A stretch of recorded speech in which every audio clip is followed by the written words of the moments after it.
And we're back. On tonight's episode of Survival Dispatch News, we are going to be discussing the relief efforts in North Carolina and ongoing election news. Before then, I want to say thank you to Native Path for sponsoring this video. That's one of their products up on screen there.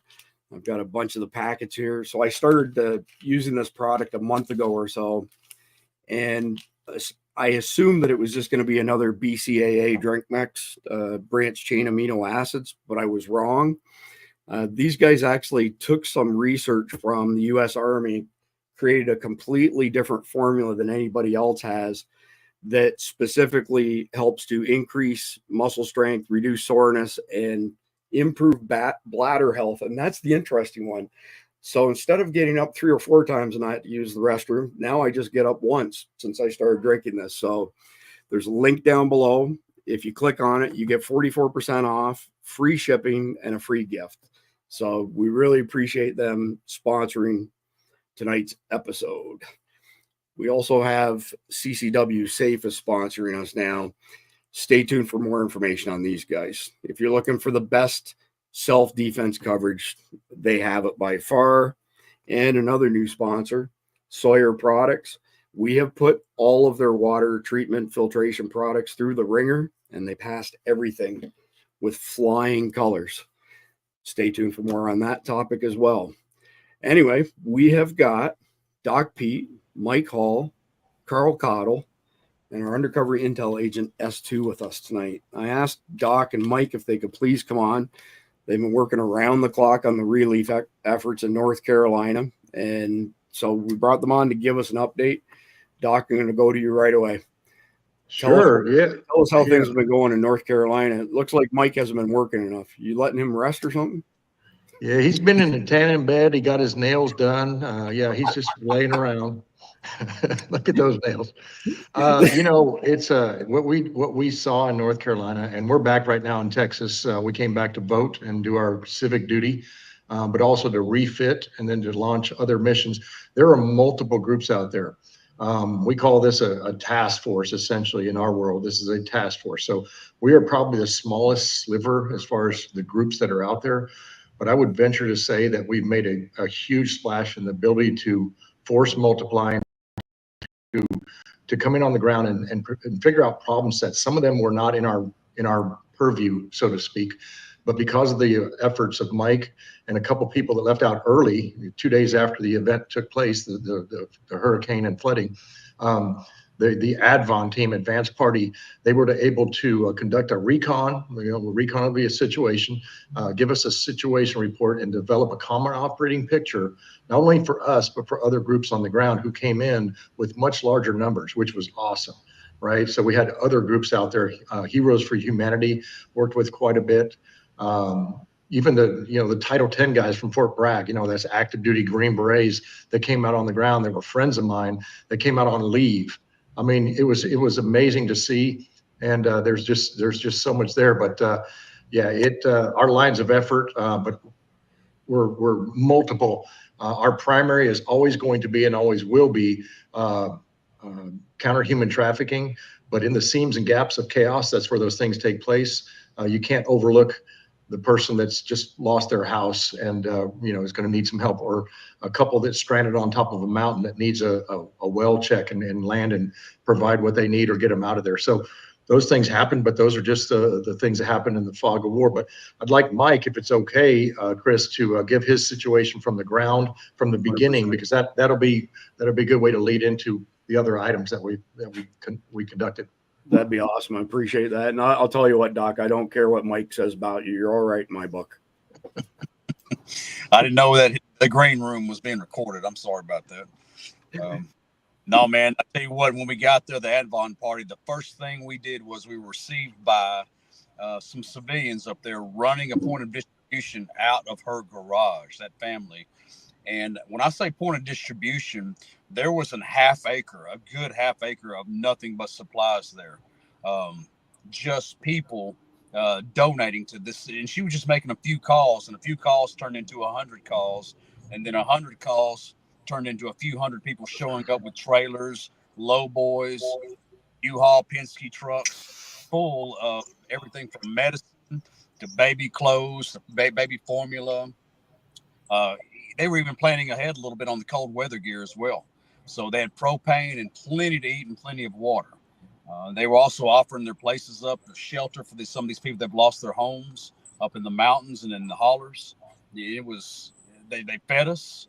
The husband there gave us a good CONOP brief, concept of operation brief going on of the AO and of the area of operation. So we had already had a map plotted, and we had food.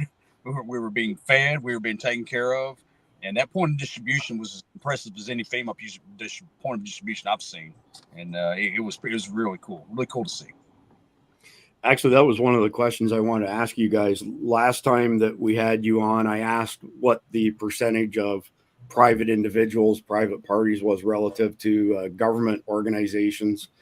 And y'all said it was around 90%. Is that still the case? Yeah, it absolutely is and was, and it always will be.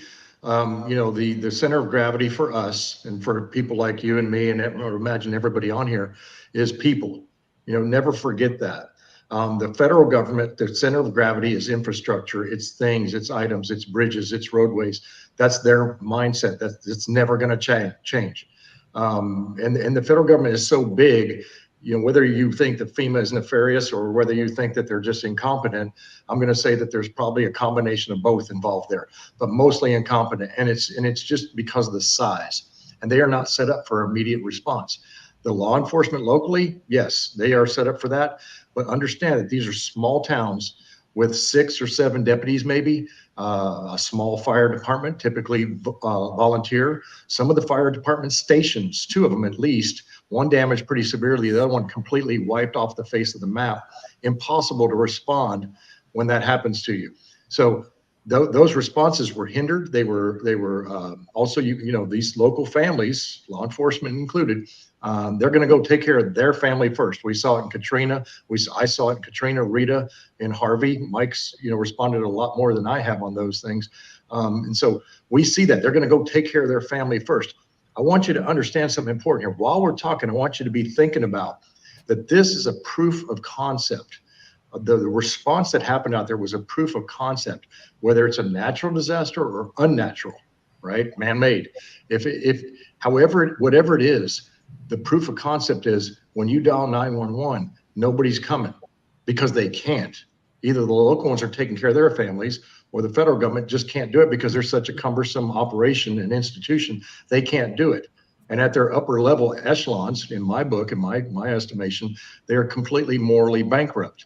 And so there are some great people that work at FEMA. I have a good friend that works up there in Mount Pleasant. He's a good man, but that's not the norm when you get to the higher echelon of leadership. Doc, you mentioned the 82nd. I had a conversation with our mutual friend, General Valley, I guess maybe 3 or 4 weeks ago, and he was spitting nails mad that they had not been deployed early on. And I have to admit that I haven't really followed that part of the story. So have they officially, or were they officially at any point sent in to help? And Yes, when sir. did that happen? Yes, sir. Probably Mike, you want to go ahead and give that, because you saw them come in, not only the 82nd, but the 101st National Guard units from other states, but you saw that. Yes, they came in about day 6, maybe day 7, that first week.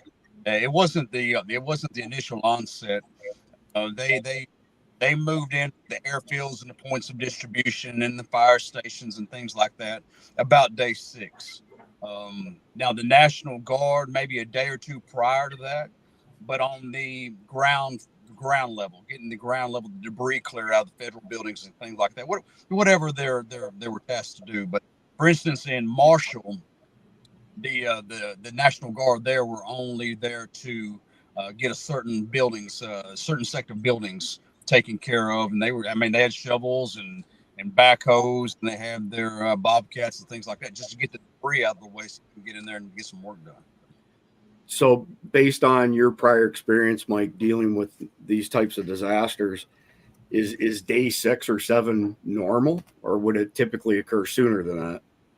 Usually a little sooner than that, and it does take some time. Now FEMA, those packages that come out, they usually get out there a little quicker than they did. They were probably day 6 or 7 as well, just to get initiated. With the National Guard, I know that is usually within 48 hours. You get to spin up your troops, spin up your battalions, get them to a consolidation point or SP point and pushed out, and that usually happens in 48 hours. So it was a little bit delayed on that end. Yeah, interesting. So, Doc, I know I asked you this previously, but you've spent many more weeks there helping the people in North Carolina. Mm-hmm. There were some initial reports that people like yourself that are doctors, medically trained, were being told to shut down services to help people in need. Did you see any more of that after we spoke last time? Absolutely, yes. The state health agency, whatever they call it there, ours is Department of Health and Human Services, but their state agency came down on them because they didn't have licensure. You don't need licensure for an emergency response, I would call it an aid station in the military, especially when you're using local paramedics and nurses and EMTs to run those stations. It was important for them, and they were there on the ground, and they were instrumental. Specifically, one, Molly James, Dr. Molly James, she did a great job. She was given a cease and desist order at the Avery Airport, even though most of her people were local nurses and paramedics. She just took lead. When in chaos, leaders lead, and she did. And she was instrumental in when people got off helicopters, providing that initial care to them. Because the ambulance services could not be everywhere. It's just impossible. And these, for us to do something on the ground there, primary example, one of the places that we went to in the air took me 30 minutes to get to in an R-44, which is a small helicopter. It took an hour and a half to 2 hours to drive to. So, it's just response times are hard for the people on the ground. Those were instrumental. They were shut down. All but one that I saw received some sort of warning. But that's just what that is. I did not see that in Katrina. I didn't see it in Rita. I didn't see it in Harvey. They welcomed them wide open. So I don't know what happened, what the disconnect was there. That's crazy. So that chopper that you just mentioned, was Mike flying it in this picture that he sent me? That was a much nicer chopper. I was out in the R-44. He got the Jet Ranger. Was that the red one? That's the red one. Nice. So was that donated for usage by a private individual? So I can explain a little bit of that. So Josh Yoder with his U.S. Freedom Flyers, he was out there on the ground with the team when I got there. He was arranging with local pilots and people that brought in assets. There was a guy out of Wyoming that sent out his black UH-60, Black Hawk. Of course, people got scared when they saw it because it was a black helicopter. And, right. He had to let everybody know, no, I'm not with the government. There's a November number, a tail number that starts with an N on the back of my bird. But he donated it from Wyoming. They flew all the way out to help. So you had that, but you could go down to that runway and they were running it just like a fixed base operation that was completely streamlined. We had I believe he was a 18th Airborne Corps guy there named Dan Nunez. Great job there at the Avery Airport. It's a private airstrip, and he was running it like a machine down there. I mean, this is what the proof of concept is. You take in former retired military people, and who understand how to respond to something, and we show up in mass, and you have this natural disaster in this case. And for any future disasters, as we continue to have this discussion, that's exactly what's going to happen, because we formed this task force and we're not backing down, and it's going to continue. We had authorities given to us by one of the state senators and the lieutenant governor, which gave us authorities to conduct security operations and counter human trafficking operations, as well as humanitarian assistance. These were things we call it Duraloth. Hey, here's a piece of paper, here's my name. If somebody stops you at a checkpoint, you tell them to call the senator, okay, as well as the U.S. senator. So those things right there, that says something, and that's a proof of concept, and it's telling you that they understand the situation. They know that we can get to things a lot quicker, a lot more efficiently. We're more mobile. We develop the situation on the ground. We don't conduct military decision-making processes that take weeks on end sometimes to develop a 150-page slide concept of an operation. So we moved quick, and that's exactly what happened. And so that's where we developed that rapport with the locals, right? The center of gravity, the people. And we were actually hands-on at these distribution points, at these rescues, at these recoveries. You got to take body bags with you when you fly out there, because you don't know if it's going to be somebody alive or dead. Yep. So question for both you and Mike, Doc. Our Mike Sterling, mutual friend, our in-house bomb expert, he's mentioned, I don't know, maybe a year ago or so on Survival Dispatch News that we're always fighting the last war. And he kind of parlayed that into our involvement in Ukraine, and that we're learning all this stuff, especially drone warfare in Ukraine. And when you say proof of concept, I'm thinking to myself, and again, I'm not a military guy, I'm thinking to myself that when the next thing happens, let's say widespread terrorist attack, natural disasters, that you guys are learning all of that stuff, putting it all together now so that you've got the SOPs at your fingertips next time around. 100%. 100%. So what does the next natural or unnatural disaster look like? Who's going to show up? Okay, I contend that it's going to be people like this. You know, the remnant is a word that I use because it's the remnant 18, but the remnant, the leftover guys and gals, that the gray beards that are out there that can still do this, still good once as they ever were. You know, that's what I contend is going to do it, because we show up, none of us with a paycheck, only operational, 100% goes to operational funding. You know, all these groups were the same. And we had logistic support in the form of Steve Slepsovich, who is one of the world leaders in that. I met him in Katrina. His operation is huge. We had Heroes for Humanity, which is Dennis Price, you know, former MARSOC guy that was a tier 1 operator. These people all showed up with groups of people, created this task force, and it just fell in there beautifully because we know how to do that. Man, that's amazing. You also brought up body bags, and I haven't seen an official account for a while as far as casualties are concerned. I'm not expecting you to give me a hard number, but do you have like maybe a ballpark of what you think the loss of life looks like? Numbers between 12 to 15,000 is my estimate, but it's only based upon the towns that I went to, and I asked them what was the number of people missing in their town that were along the river sides, you know, the towns that have little rivers running through them that became 40-foot rivers, 40 foot higher. And then when I just did that, I took the math and I just said, okay, well, overall, this region is 12,000 square miles and this many miles and this many towns, and just did the numbers. And that's just what I'm coming up with. But I know that they ran out of body bags. Does that mean somebody gave them to me? You know, they did. And I had 2 body bags when I left, and I didn't use them because there weren't 2 bodies up there. So that could possibly be way in. Those numbers have to be looked at on the ground and have to be just like anything else, but you're not going to see it on any mainstream media. You're just not going to see it. One little town had 10% of the people missing from their town. Wow. I saw somebody on a podcast, and it's hard to tell from just seeing videos and pictures, but said that there were people buried in mudslides that'll probably never be found. Is that accurate? You know, that's possible. I didn't spend a lot of time, you know, on the ground there. Mike did get out with the cadaver teams and did look, so he probably best to do that one. Yeah, that's what we got with the state trooper on day 3 or 4. I was with Ann and his team out of that Lake Lure river on the entrance there at the Delta. There were 33 bodies recovered out of that one debris pile in the lake. And that trooper said there's probably dozens underneath that 20. Wow. They'll never find those people. Man, that's crazy. I heard somebody else say that they came across 3 semis that had reefers, like cooling units, and that they were stacking up the dead bodies in all 3 of them 53-foot trailers. So all I'm getting at is I did the math on that, Doc, and I can't remember what it came out to, but I was thinking, okay, well, if they stacked them to even 4 bodies high, 53-foot trailer that's about 8 foot wide, and thought to myself, if that's what they found in one location, this official death toll of 200 doesn't sound right. And again, I'm not saying that's current, but that was the number after the first week or so. They were saying they expected around 200 casualties. Yeah, you know, and those 2 body bags, let's say the ones that I went up to, that house up on the north of Spear, 7 bridges were out. So it's going to take a while to get, 2 people in up and down.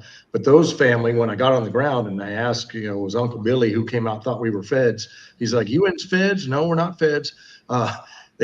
He said, "No, they took off before the storm. They're in Greenville. They're fine." So there may be some of those people that are missing, but you just got to connect with them because they can't talk to them because a lot of comms are still out way up there.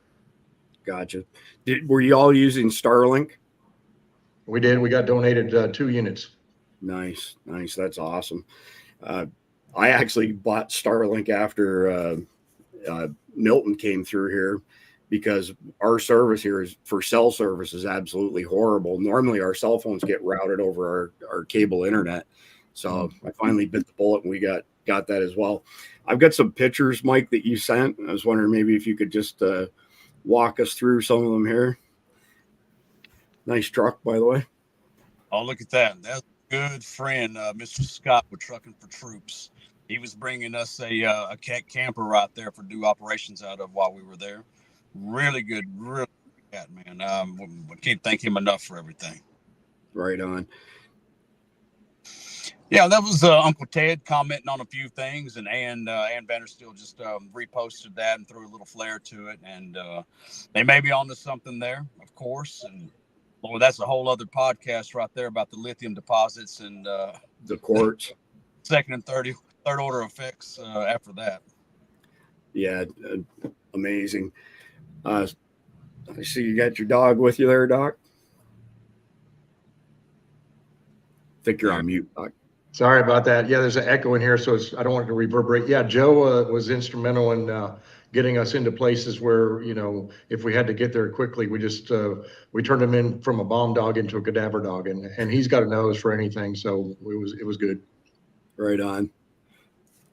Now, I wanted to talk to you about this man right here, and Doc's got a way more interesting story that he most likely can't tell in public. But that man right on the right, talk about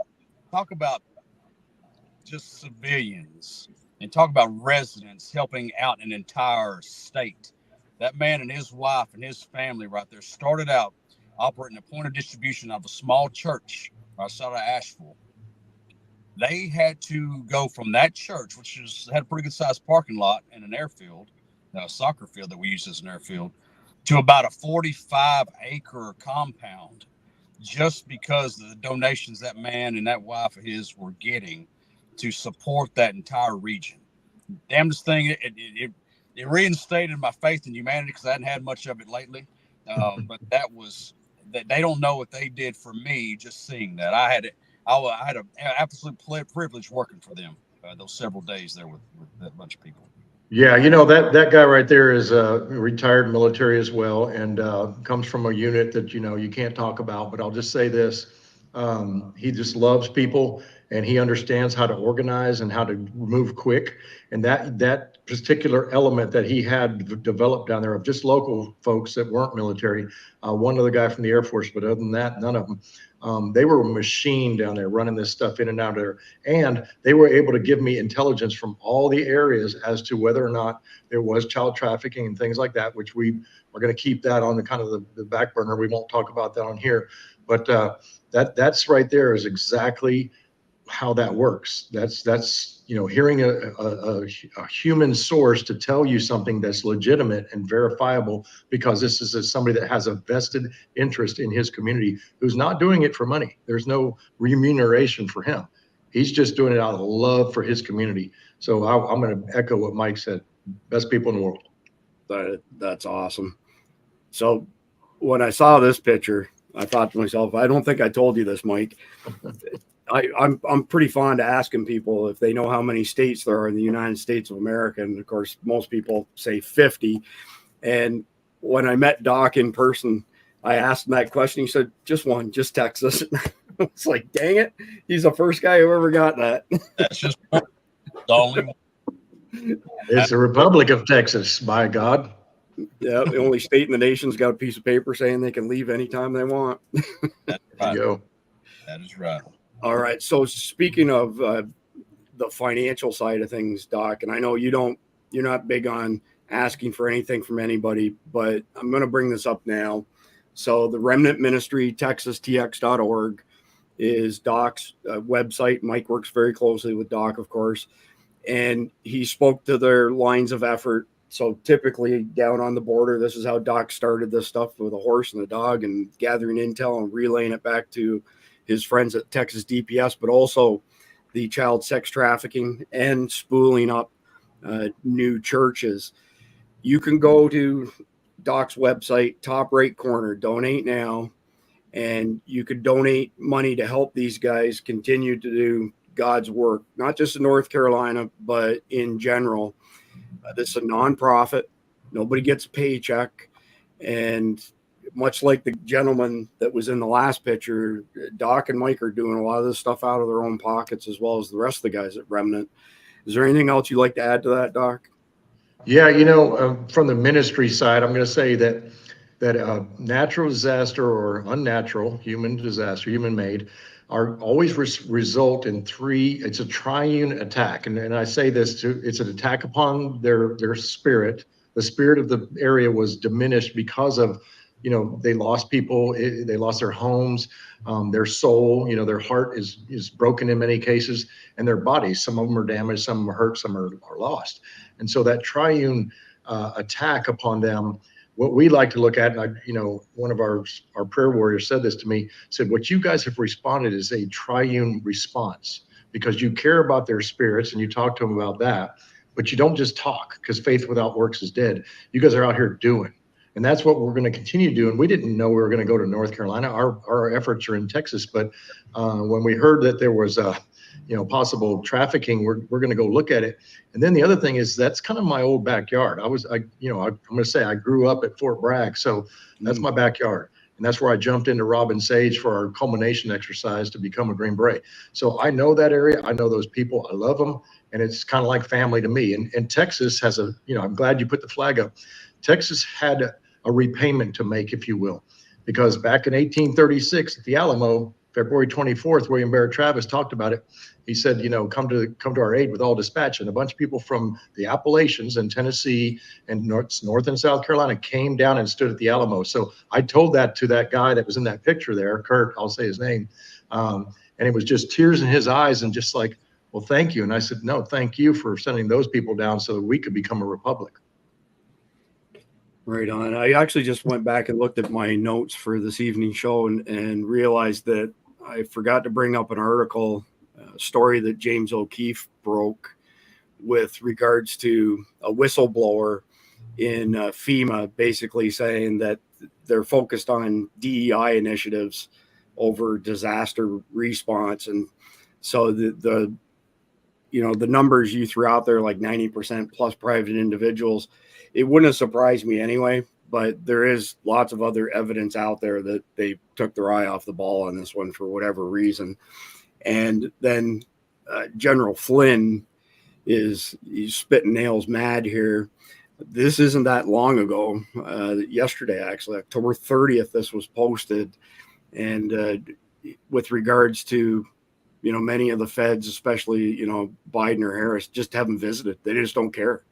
I mean, I don't know how you square that as being, leaders of our country, being fellow Americans, and just not paying any attention to this stuff at all. So before we let you all go, I'll go to you first, Carl. If you got any comments you'd like to make before we let the boys go here. I do have one thing to say. Mike, when you get back together again with Doc, could you give him a dang sandwich, for crying out loud? I've been trying. Hey, let me tell you something about Mike. His favorite saying when we're out in the field is, people don't eat anymore. People don't eat anymore. They just don't do it. For some reason, you got to eat to get big. You can't run a V8 on a gallon of gas at the end of the day. Carl? No. This is just proof positive that America is its people. Its government, as you correctly said, is its infrastructure. I mean, that's all it focuses on. And everything I've done in search and rescue, when I showed up to help people, the only thing they were concerned about is who's around them, what's going on, how can we get this done? And I've worked in search and rescue organizations for many, many years. And I can tell you that every time you go to a disaster, man-made or otherwise, there's always good people. Leaders always stand up. And then there's always those individuals that are in your way. And I don't know how else to say it, but you know what? You just work around them because they become irrelevant to the point and to the mission, and you simply set them aside and keep going. And if they get in your way, you drive over them. Just kidding. Yeah. We refer to people like that as being pylons. So, well, that would be a speed bump in that case. But anyway, yeah. So you got a 4-wheel drive, right?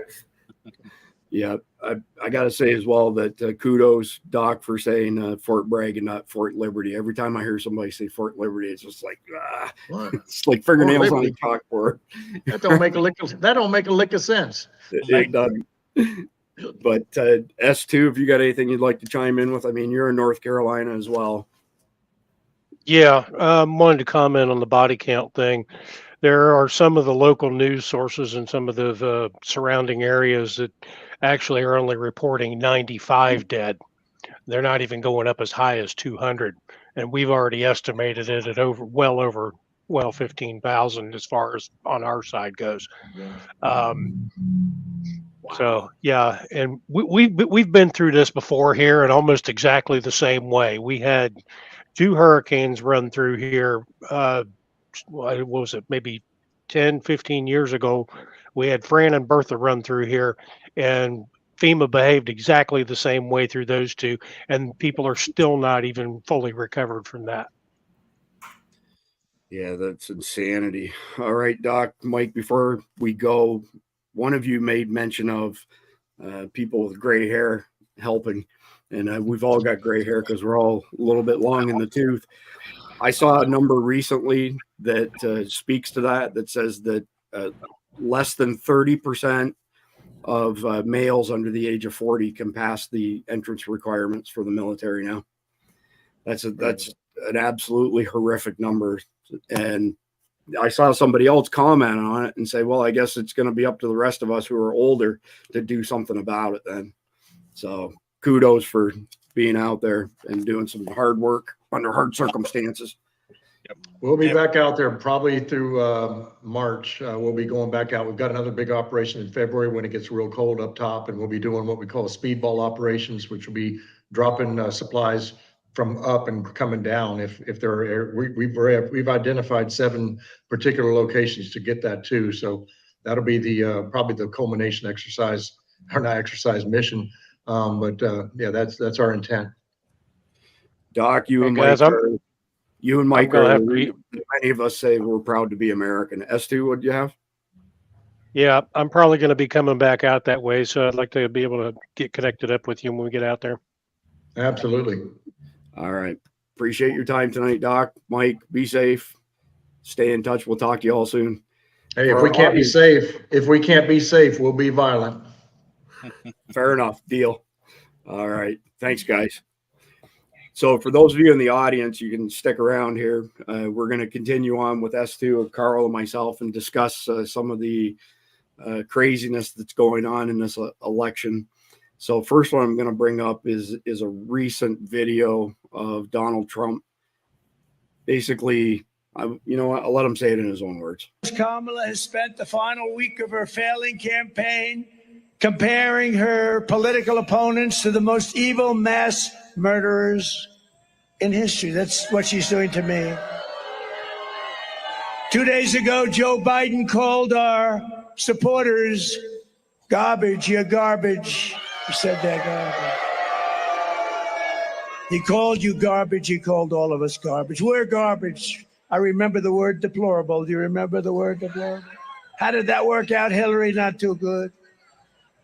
But they mean it, even though without question, my supporters are of far higher quality and I think much smarter than Crooked Joe or Lion Kamala. My response to Joe and Kamala is simple. You can't lead America if you don't love America. You can't do it. You can't be president if you hate the American people, and I think they hate the American people. I'll bet you we're 250 million people we're talking about. I'll bet we're 250 million people. Remember, it's called Make America Great Again. What? So I want to hear what both of you have to say with regards to Kamala's campaign versus Trump's. Trump every day, by my reckoning, comes out with one new initiative after another that he's thought out and they've planned in advance and they've got white papers on it. And I haven't heard anything come out of the Kamala camp other than a couple stolen ideas like no tax on tips from Donald Trump, or just straight out attacks against Donald Trump. I think this is kind of like the new age of elections, what Donald Trump is doing. And somebody said people are going to have to follow in his footsteps in future campaigns, like sit down for 3-hour unscripted interviews, those sort of things. And I think that the average person is clued into, the establishment, political class, whatever you want to call them. Essentially, it's all theater, right? It's all show. So, Carl, I'll go to you first for your thoughts on this. Political theater is really what I refer to it as. Donald Trump is bringing substance, not so much the other side. Yeah, well, I think you're absolutely right. It is completely theater. They're going to say and do whatever it is that they're going to say and do. So delusions has no basis in reality. So the first thing when you start children, let's talk about children. What do? They name call. They say, oh, well, I'm not doing it. They're doing it. And they start focusing people away from what they're doing. They don't have any substance, so they resort to name calling. They resort to accusations. And because they have no substance, just like anyone else in an argument, the very first thing they do is they turn to violence if they're not getting their way because you're not going along with them. Trump doesn't have any of those problems. The man's intelligent, he's thoughtful, and he's a good person. His family are good people. So when he talks about what he's doing, he's not alienating the America base, because when you start alienating your base, you don't have anything. So why in the world would I want you to vote, or would I vote for anyone who wants to call you names, disrespect you, tax the crap out of you, and in every other way control what you're doing? This whole thing on FEMA and stuff, this is control. They show up, no, you can't help people. No, you can't give first aid. No, you can't do all this because we're in charge and we know better. We're here to help, but you got to do it our way. That isn't how America works. America's founded on we the people. People is a predominant word, and we have to focus on the people.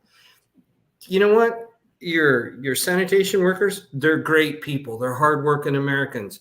You just sit down and just start naming the class. All of these millions of people out here who actually have to work day out of day, they don't get to sit in an ivory tower. And why in the world these people are paying the taxes? They're the ones that are going to vote for you, not for free. But you disrespect them. And you do this directly or indirectly by attacking another candidate.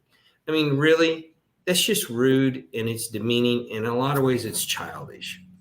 I won't tell this story again, but I'll just the Cliff Notes version. There's those people who elevate themselves by elevating everybody around them, and those people who elevate themselves by putting other people down. And clearly, Camp Kamala, Biden, Obama, that's all they do is put other people down to try and make themselves look good. When Trump said that number, 250 million, it kind of resonated with me. Trump is not one who's prone to exaggerating things like that. And my good friend Jason Wilson's coming on Sunday night, and Jason is connected at the highest levels in political circuits. He's got this massive database of information he's been gathering since 2015, both on the American consumer and the American voter. And when you see these polls that say it's neck and neck that the mainstream media are pushing, if you click through to whoever conducted the poll, then you click through for their methodology, they way oversample Democrats. Instead of being, say, 40% Democrats, 40% Republicans, 20% independents, or something along those lines, it's like 60% Democrats. I've seen some of the polls that Jason and his group have gathered, and at a minimum, they all show 70% support for Donald Trump. The numbers are off the chain. And so I was doing the math in my head. You'd have to be higher than 70% of registered voters to hit 250 million. But I think if we could get through this election without cheating, which is not going to happen, but if we get through this without cheating, the number would probably be absolutely staggering in favor of Donald Trump, would be my opinion. Also, when you were describing FEMA, just came to my mind that, the nanny state, literally. That's the nanny state, which is communism, essentially. And last comment before I pass it off to S2, when you said that Donald Trump is a man of substance and integrity, those sorts of words, one of the things that came to me, and I'm not sure why, but Donald Trump has never had one drop of alcohol. He's never smoked anything. He's quite a man, to be honest with you. He doesn't function, he doesn't have the flaws that maybe the average person does these days. So for whatever reason, you tweak me on that. S2, Kamala Harris campaign versus Trump's campaign, positive versus negative. Thoughts in the home stretch here? So Kamala doesn't have any plans for anything because she didn't write the plans. She's just the person that's put out front to make a good show. It's the people that we discussed earlier today that are the ones that have made the plan and are executing their plan. She is nothing. She's absolutely nothing. You could put a ham sandwich in front of a camera and still get the same result. So positives about Donald Trump. He's about as human a candidate as I have ever seen outside of maybe Ronald Reagan, and that's kind of pushing it. He is out among the people. He is out doing town halls, and I'm going to tell you, what I've seen is a lot of the people that he's endorsed, they have picked up on his model, and they're also executing his same model. Those are the people that I think are going to have a positive effect on this election. But the point that I'm making is that it's not just Trump. Trump is a good example and a good figurehead to follow in all of this, but it's really up to the people at your local and state levels that need to be doing the heavy lifting. And so far, I'm not seeing a whole lot of them doing any heavy lifting. So yeah, that's where I'm at. I don't disagree. So I've got a handful of links that I'm going to put up on screen here. They're not in any particular order. I was gathering them as the day went on to put the brief together. But this is a kind of funny article on how the Democrats are trying to protect Kamala by downplaying Biden, saying that those of us who support Donald Trump are garbage. Carl, I have a really specific question for you on this. Do you think it's possible that there's enough going on upstairs for Joe Biden that he knew precisely what he was saying so that he could screw up Kamala's campaign since Obama, put him back on the bench and sent Kamala out to bat? I'm not much of a conspiracy theorist. I tend to look at facts and the results of actions. And President Biden, give the man the respect, because you either respect the man or you respect the chair. Either way, you respect the office. So President Biden, he's not stupid. He may be in a mental decline. Everybody can agree to that. Yes. The man isn't stupid. Whether I support him, agree with him, ever have agreed with him, it doesn't matter. He's not stupid. So you can play it any way you want. But if you think about what he's doing in his timing, there seems to be some coincidences, and coincidences don't happen real often, but they seem to happen a lot with him. Is it planning or is it a coincidence? She's giving a rally, he gives a speech. Right. At the exact same time. It doesn't take a rocket scientist to add 1 + 1 to come up with 2. So what I can say to your followers out there is watch and listen before you react emotionally. Physically take a look at what's going on and who's doing it. The guy isn't dumb. He could not have survived as long as he survived being completely stupid. Yep. So, and I think that's a fair assessment. Yeah, I don't disagree with you. When it comes to Kamala, I would probably say things a little bit differently because I don't think she has a very high IQ. But S2, what are your thoughts on, Joe Biden's garbage comment? Do you think he was trying to, send a torpedo towards Kamala's campaign for basically usurping his position? Why didn't he just come out and say, I'm supporting Donald Trump? You want to see the ground open up. Well, it's only been a couple of weeks since he put the MAGA hat on. I'm just saying, there are no such things as coincidences. There is just organization of theater is all there is. Yeah, I do not disagree. So, all right, let's move on to the next one here. The next one actually is pretty interesting. It's with regards to, there's more to this story that's going to be broke over the next couple of days. And I don't know if you guys caught this or not, but this guy claims that he's mapped out the whole process, the whole SOP of how illegals are getting registered to vote. I found the source of exactly where all these illegals are getting put on the voter rolls, and it's going to be made public very, very soon. And I'll tell you right now where it is. And it's an organization called the Electronic Registration Information Center. It's led by a guy named David Becker, who was involved in a scandal while he was a U.S. attorney. And he essentially contacted the city of Boston while he worked for the DOJ, and the DOJ sued Boston over voting rights, claiming that he would help them get out of it. He then worked for PFAW, the People for the American Way, a far-left organization. Then he went on to work for Pew. And with George Soros' money, he created an organization called the Electronic Registration Information Center, which is known as ERIC. And then ERIC contracts with the states to get your DMV records, all that sensitive data that nobody else can get, that's protected under the Driver's Privacy Protection Act. That's where they're finding out the ineligible voters. That's where they're finding out who in the state isn't registered to vote. And their membership agreement prohibits you from disclosing to them who is or is not a citizen. So you send all the information to people that live there. Don't tell them if they're citizens or not. And they pump those names onto the voter rolls, and then they circulate it back. And then they give it to the other organization David Becker found, which is the Center for Election Innovation and Research, which is the recipient of all those Zucker bucks from back in 2020. Okay, Carl, back to you. And again, just for everybody watching, these links aren't necessarily all in order. The next video after this pivots back to the garbage comment from Joe Biden. But one, I'd like to hear your comments in general with regards to these people who are, in my mind, are, committing treason by enabling foreign citizens to vote.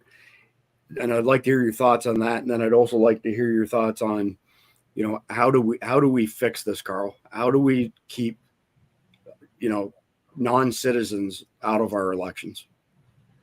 Now, I can't comment too much on this guy's investigation. I haven't researched it. I don't know.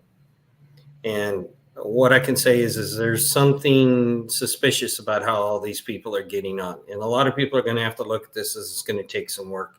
I won't jump to a conclusion. I'm more interested in positive fact. What I will say to you, though, is as a citizen of the United States, I have rights. We have rights. And one of them is voting. If you're not a citizen, you don't have any rights. You don't have human rights. You don't have anything. Therefore, you don't get to vote. You don't get to do anything. And how in the world can you vote in the state I reside in right now? If you're breathing, you can vote. You can't do anything without ID. Hell, they wanted you to have COVID cards. Mm-hmm. They threatened my wife's job. They threatened my business for not having COVID shots or providing COVID and positive identification. But yet you can go vote for the president of the United States? No, it's just BS. I'm going to quote a very famous person who said, just say no. We're not going to do it anymore. I'm sorry. I don't push well. And in fact, you should know, I don't push at all. Right. And so, no, we're not going to do it anymore. You have to demand accountability, and you have to enforce the accountability. It's one thing to have one person screaming from the wilderness. It's another to have 1,000 people standing out there saying, no, Mr. Politician, you're done. We're done with you. You're fired. You're out. We're finished. The answer is no. No ID, no vote. Period. You got an organization harvesting data illegally, and you're breaking all these different laws and stuff. Enough. Prosecute them. We don't have enough jails. Build jails. It'll make employment. Right. I can't say that I disagree with you at all, Carl, but Noel Fritsch from National File was on with us earlier today, and he said, one of the things, and I know you get this, you're a very intelligent man, but he said one of the things that your average American forgets is that this is 50 separate elections, that the states control the elections, even for the feds. So in order to enact something like you just said, that's in place in some states. You have to have voter ID, but many states you don't have to have voter ID. And we have to fight that on a case-by-case, state-by-state basis unfortunately. That's the nature of the beast. Also, with regards to the veracity of reports, and unless I know somebody like Doc Pete Chambers, we will put information up. We may comment on how believable it is or not, but I don't know that guy in the last video, and I can't speak to the veracity of it. But I've come to this point now, Carl, nothing surprises me anymore. If it turns out to be true, it will not surprise me in the slightest. And see, you're exactly right. The federal government has its place. Each state has its own place, and its own people need to govern what they're doing. Have you ever heard of something called one county, one vote? No. Okay, so it was something that was brought to me by a politician a number of years ago, and it makes all the sense in the world. So you can have all the people in each county vote, or 3 people in a county if it's a small county. Whatever county wins, that one vote, because it's one win, goes to the state level. And there's very few states that have an even number of counties. Very easy to control, very easy to do, and therefore all of the population is represented.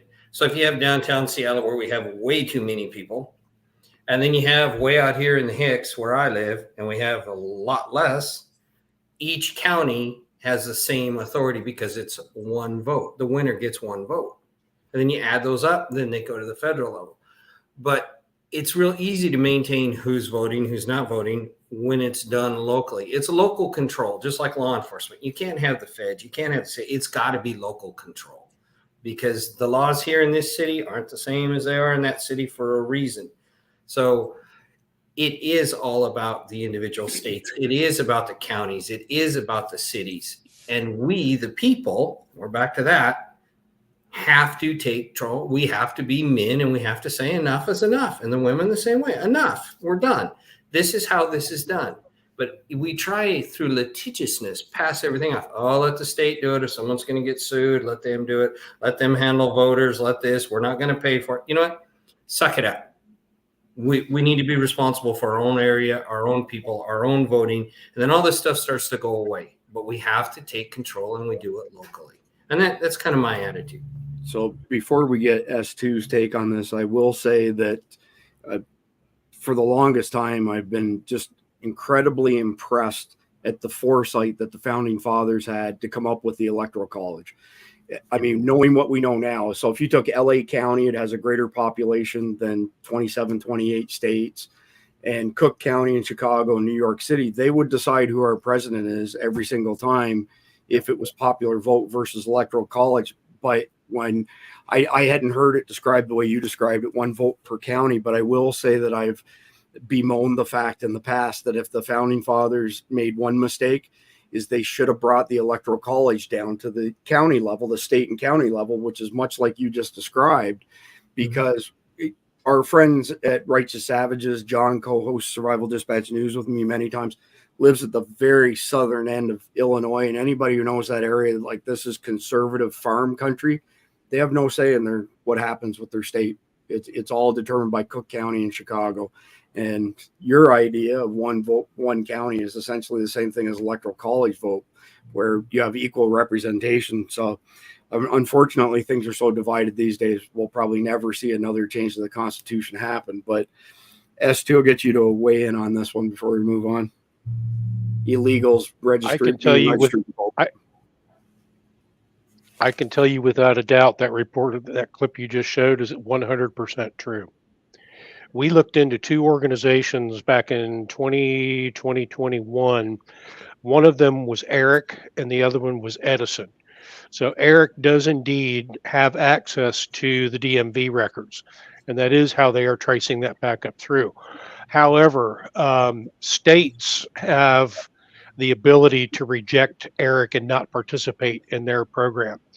In fact, I had a conversation with one of our people that was in our state legislature and was also a member of an election integrity group. And basically, I brought the question up about why are we giving money to Eric? We're not supposed to be participating in their program. And he said, well, we're not giving them money. So what did I do? I whipped out a copy of that year's budget, and I said, the fucking money is right here. It says specifically it's going to Eric. How can you say we're not participating, but yet we're giving them money? And then at that point, he just kind of stumbled over himself like, oops, I've been caught. Yeah, you've been caught. How do you stop this from happening? You go to your state legislatures and you tell them, do not participate in ERIC anymore. Withdraw from their program. That puts a hole in their armor. Because if they take away the information, the problem with it is that ERIC is an independent third-party company, just like Edison is. They're not an entity of the government. So you can't FOIA any of the information that they're getting. You would have to get it through each state's Sunshine Act in order to get that information and where that money's going and what information they're giving to ERIC. So unfortunately, there's not a lot of people that understand their Sunshine Act or what Freedom of Information Act for their individual states, because they're all different in how they go about doing it.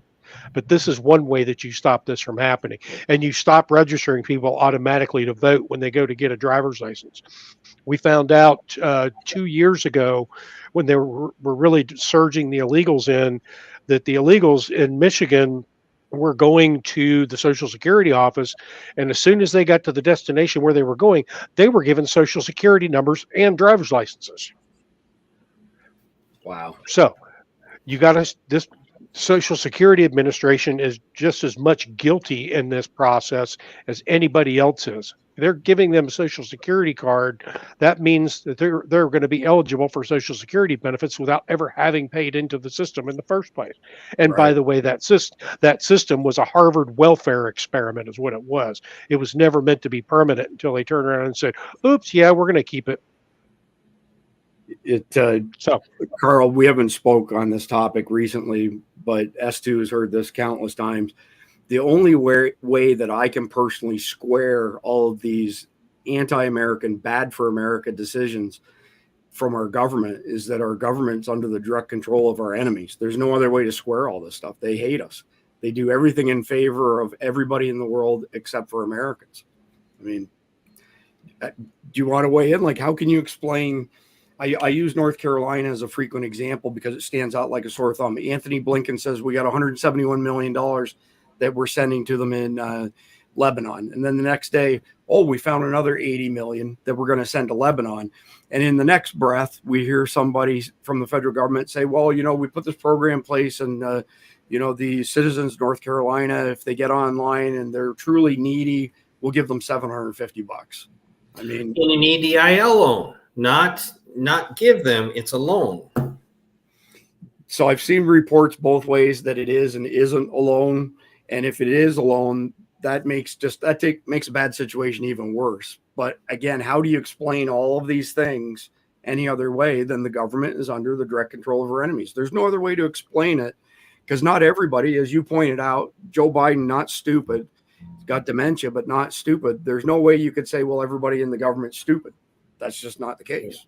No. I'll tell you another thing about that little loan program too.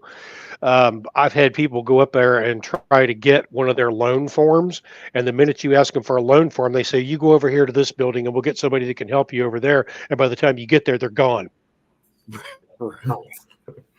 Yeah. Funny, not funny, basically. So let's move on to the next one here. Again, I didn't put any of these in order because I was rushed today as I was gathering information to put together for our brief. So we're back to Joe Biden's garbage comment. We're not going to go in depth into it, but I do want to play this video because, well, the clowns on CNN say it's important. Tonight, there's new reporting about Joe Biden and a moment that explains why things are the way that they are. Sources tell CNN that the president is in do no harm mode, stapling himself to the bench at the direction of the Harris campaign. Well, even from the White House, he may have done some pretty significant harm in the final week of the campaign. Just listen to this and you be the judge. And just the other day, a speaker at his rally called Puerto Rico a floating island of garbage. Well, let me tell you something. I don't know the Puerto Rican that I know, or Puerto Rico, where I'm in my home state of Delaware. They're good, decent, honorable people. The only garbage I see floating out there is his supporters. His demonization of things is unconscionable, and it's un-American. It's totally contrary to everything we've done, everything we've been. Joining us now, Franklin Leonard. He is in our fifth seat. He's the founder and CEO of the Blacklist. That was a moment, and not a moment that the Harris campaign wanted. I want to just read. This is Biden on X trying to clarify all of this. He says, earlier today, I referenced to the hateful rhetoric about Puerto Rico spewed by Trump's supporters at his Madison Square Garden rally as garbage, which is the only word I can think of to describe it. His demonization of Latinos is unconscionable. That's all I meant to say. All right, so we've already discussed that, so I'm going to move to the next video here with regards to CNN. More reporting, but it's kind of funny the reactions in this video with regards to the garbage scandal. Yeah, let me just accept the most charitable framing of this, which you just gave. Why is he sitting in front of a laptop at the exact same moment Kamala Harris is out on his backyard trying to give the closing argument to her campaign? What in the world is he doing? Now, I don't accept your framing of it personally, because I actually do believe he, Harris, the Democratic Party, and most of their campaign do believe that half the country is garbage. They've also said people who go to Trump rallies are Nazis. And so it's pretty apparent the disdain with which they hold half of the country in. That's not true. We've already litigated it in Kamala's speech tonight. But as a tactical matter today, No, but you don't just get to why say in that. the world is Joe Biden giving remarks at the same So, time? I'll give you that. Hey, So he made your comment there as to, or maybe it was Carl said that he always happens to be speaking at the same time as Kamala. So we'll get off the garbage stuff for now. And I sure stirred up the demons on that one. Boy, howdy they ever. So yeah, but what a gift. Think about it, though. Now, this is chess on the highest level. So if someone calls you garbage, you make memes about garbage cans. People put garbage sacks on to go out and vote. I mean, America as a group, our people, we have a much better sense of humor about this than they think. We're not all that incensed. Their words are meaningless. They have no basis. So if you want to call me garbage, go ahead. I'm going to probably do something with it. I'm going to make memes about it. I'm going to drive a garbage truck. I'm going to do something to connect with the people that they just disrespected. Yeah, good point. I Carl. like that idea. I'm going to do something with the garbage bag thing. That's good. I've been commenting for quite a while now, Carl, that one of the main differences between us and them, meaning the progressive woke crowd, is they're all a bunch of SSRI popping miserable SOBs. And no matter how bad a situation is on our side, somebody is still trying to make levity and, smile and carry on. Whereas those people on that side, man, they're demented, crazy cat ladies, right? So let's move on let's talk about JD Vance next here. All right. This is like one of the things that I think is genuinely different about, I don't want to get too partisan political here, but about Donald Trump's Republican Party is I mean, obviously, like, there are corporations that we're more pro certain businesses, and we tend to be more anti certain businesses, like, for example, big tech. I hate big tech. We can get into that later. But fundamentally, I think President Trump has changed the mindset of the Republican Party to where it was like instinctively always pro-corporate. We're now sometimes willing to ask, well, is this corporation's interest in the American interest? Like, there was this famous quote, I believe, from the leadership of GM back in the 1950s, that General Motors' interest is America's interest. And I'm not butchering the quote, but sort of paraphrased. Can anybody really in 2024 say that Google's interest is America's interest, or Apple, which employs thousands of slaves in Shenzhen, is Apple's interest is America's interest? Like, I just don't. That's ridiculous. And the fact that we're at least somewhat skeptical of corporate power in the Republican Party, I think, is a very good trend for us. It is kind of weird that one of the wokest companies, if you thought about like woke companies and like super progressive and like on the right side of everything, Apple's like one of the best ones, and they have phones that are made by slaves.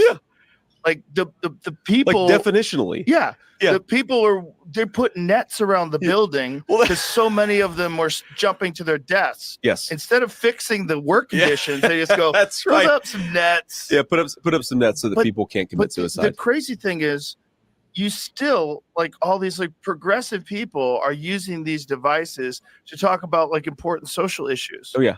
Well, and talking about distractions, right? The distraction politics versus real politics. Yes. If Apple says #BLM and gives a few $1 million to a trans rights organization, then the entire political left ignores that they're profiting off of slave labor. So I want to take issue just with one thing there. It was the late 1990s, and somebody said to me that the Republicans and the Democrats are just two different sides of the same coin. And that stuck with me, and I've repeated that many times since the late 90s.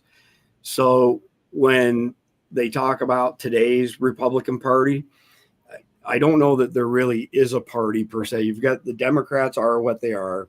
You have the rhinos are what they are. And now you have this other group of us that you could call us lowercase l libertarians, MAGA, Donald Trump supporters, whatever you want, patriotic Americans. And I think that the Republican Party could go away tomorrow and it wouldn't make any difference as far as the MAGA movement is concerned. It might get some rhinos out of the fold that, again, are under control of our enemies, making bad decisions for us. But Carl, give me your take on the so-called transformation of the GOP. Let me think about that for a second. I'm not really sure as it's a transformation. I actually wrote a speech for a senator, and it was called Again. And I did this a year and a half ago, 2 years ago. And what we want is we want the criminals locked up. Again, we want safe schools. Again, we want to teach reading, writing, arithmetic. We want our children to be educated. Again, we want to be able to walk the streets. Again, what we want is what we always had, but we've given it away. We want it again. And I have really enjoyed watching President Trump talk about again. We want America infrastructure again. We want America jobs again. So what you're talking about is the awakening of people saying, hey, look, we want what we had before. We're not asking for anything new. We want what we had. And we're not going to accept anything less. So if the Republican Party goes the way of the wind, so be it. We want what we had. I want what I had growing up. I want the America I had. I want it again. And again is the theme. And so transformation, I don't know. What I do know is they're going after what we once had, and what we had was good. Agreed. Very much. S2?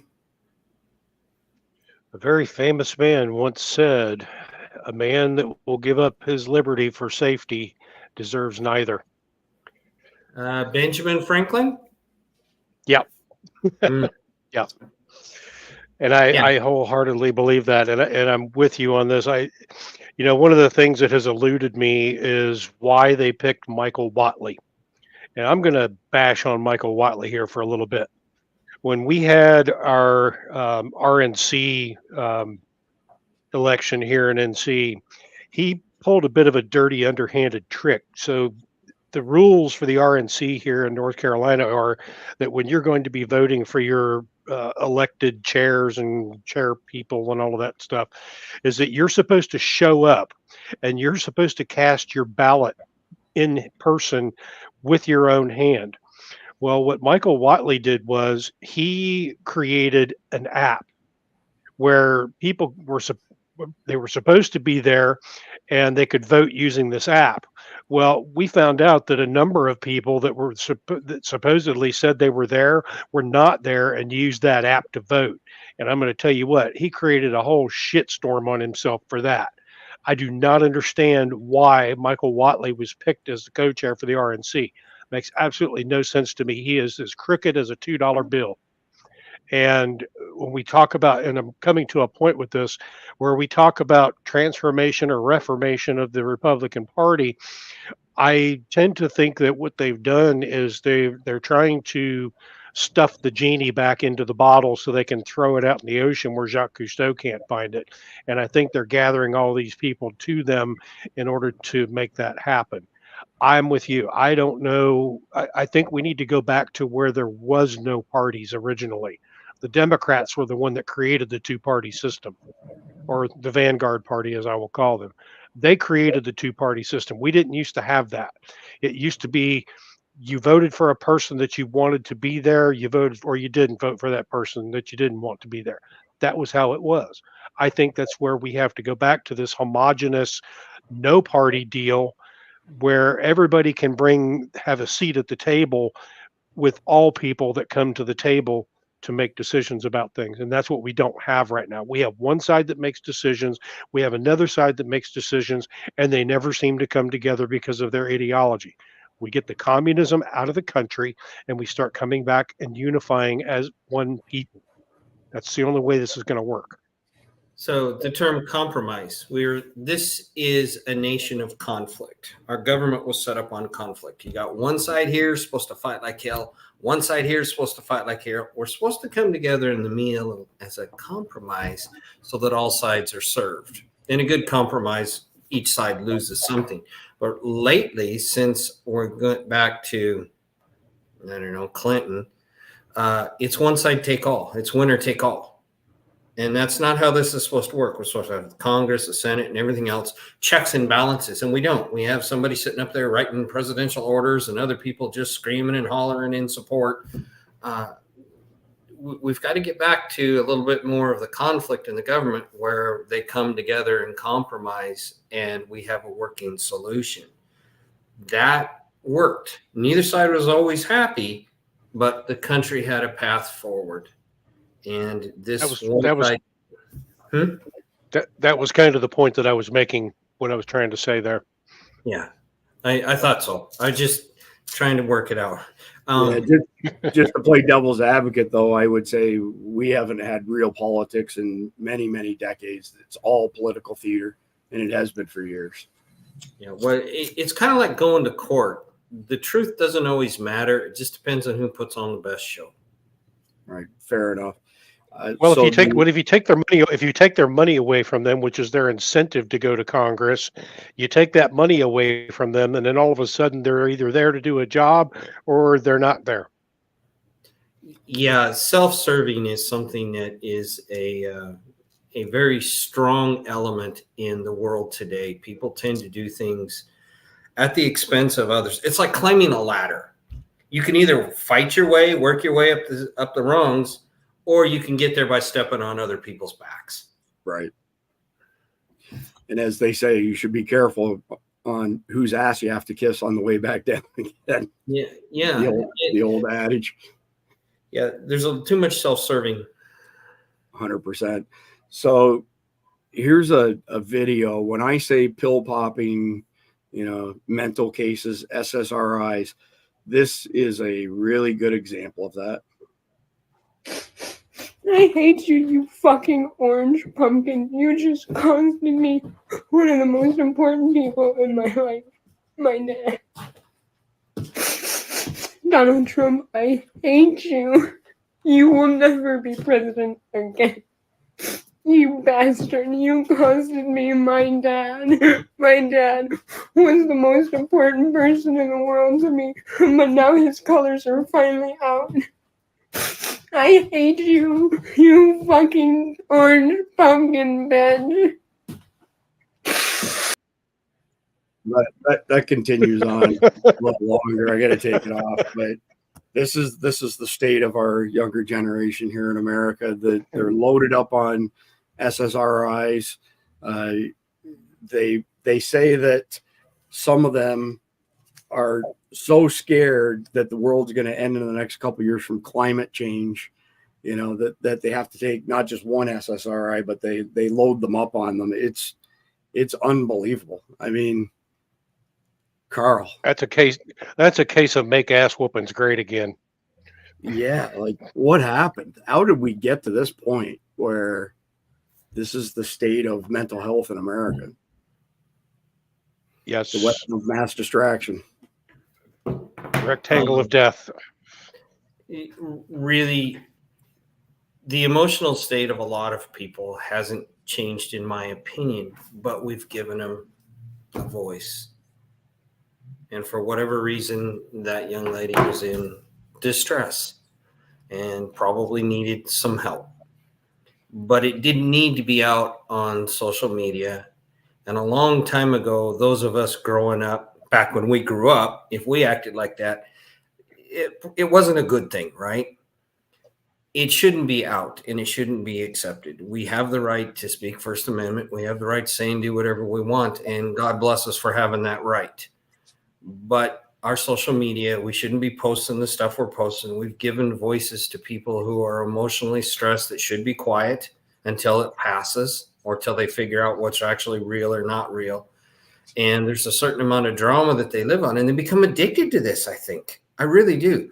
As someone who employs people and who has literally led people pretty much all my life, they become addicted to things. They become addicted to gossip. They become addicted to emotional strife. They become addicted. And I mean, you can't separate them from their phones. Have you ever tried to take a phone away from an employee? Say, look, if you're going to go into the bathroom, you got to put your phone in this little box here so you don't spend 30 minutes in there. They literally go into withdrawals. You know what I do? You know what I do? You know what I do now? When I leave the house, I don't take my phone with me. If I'm going to go out somewhere with my wife to have dinner, we're going to sit there and we're going to have a conversation. I don't allow phones at the dinner table. And this is what we have to do. We have to be able to wean ourselves off of that rectangle of death. But that's one of the things that I do. I don't even take my phone with me anymore unless I'm traveling somewhere. And even then, it's in a Faraday bag. It's only there to be used as a communications device, which is what it was meant for. Yeah. So to your question on the kids, you know, the youth are given a voice. There's a lot of people given a voice. And I'm not going to say they shouldn't be given a voice because that's First Amendment, but I'm saying it should be used wisely, and they become dependent on it. And it's a problem. And I know I don't have an answer to it. And yes, I've done a lot of reading on it, and there seems to be a lot of varying opinions one way or another, or whether or not actually changes how your brain works or everything else. But a human being who's well-grounded, and you don't have to be overly educated, but you do have to have common sense. This isn't a problem. But we're not really pushing the common sense, and we're not pushing the morals and the values. And there's stuff on that social media there that's just terrible, and it shouldn't be there at all. And there's no basis in reality in a lot of it. Have you noticed that? Very much so. And I can't disagree with your points at all, Carl. I would say that resources to help people who are mentally ill it's almost extinct now. There's very little in care, beds in psychiatric institutions like there used to be. And now we have, crazy stuff like some guy says to you, I'm a woman and you need to refer to me as a woman. So not only do they have some form of sociopathy going on, now we're supposed to participate in it, and there's no help. There's no help for that individual. We're propping them up instead of helping them. We're telling them it's okay. You're batshit crazy, but yeah, it's okay. And we'll play along. I got a solution for that. I got a solution for that, Chris. Oh, you think you're a woman, but you're really you think you're a woman, but you're really a man? Well, kick them in the balls and remind them. Right. This is why when we discuss, finding information, like years ago, I used to be fond of the saying that a measure of one's intelligence wasn't necessarily the sum total of everything that they knew, but their ability to find the answers to questions as they came up.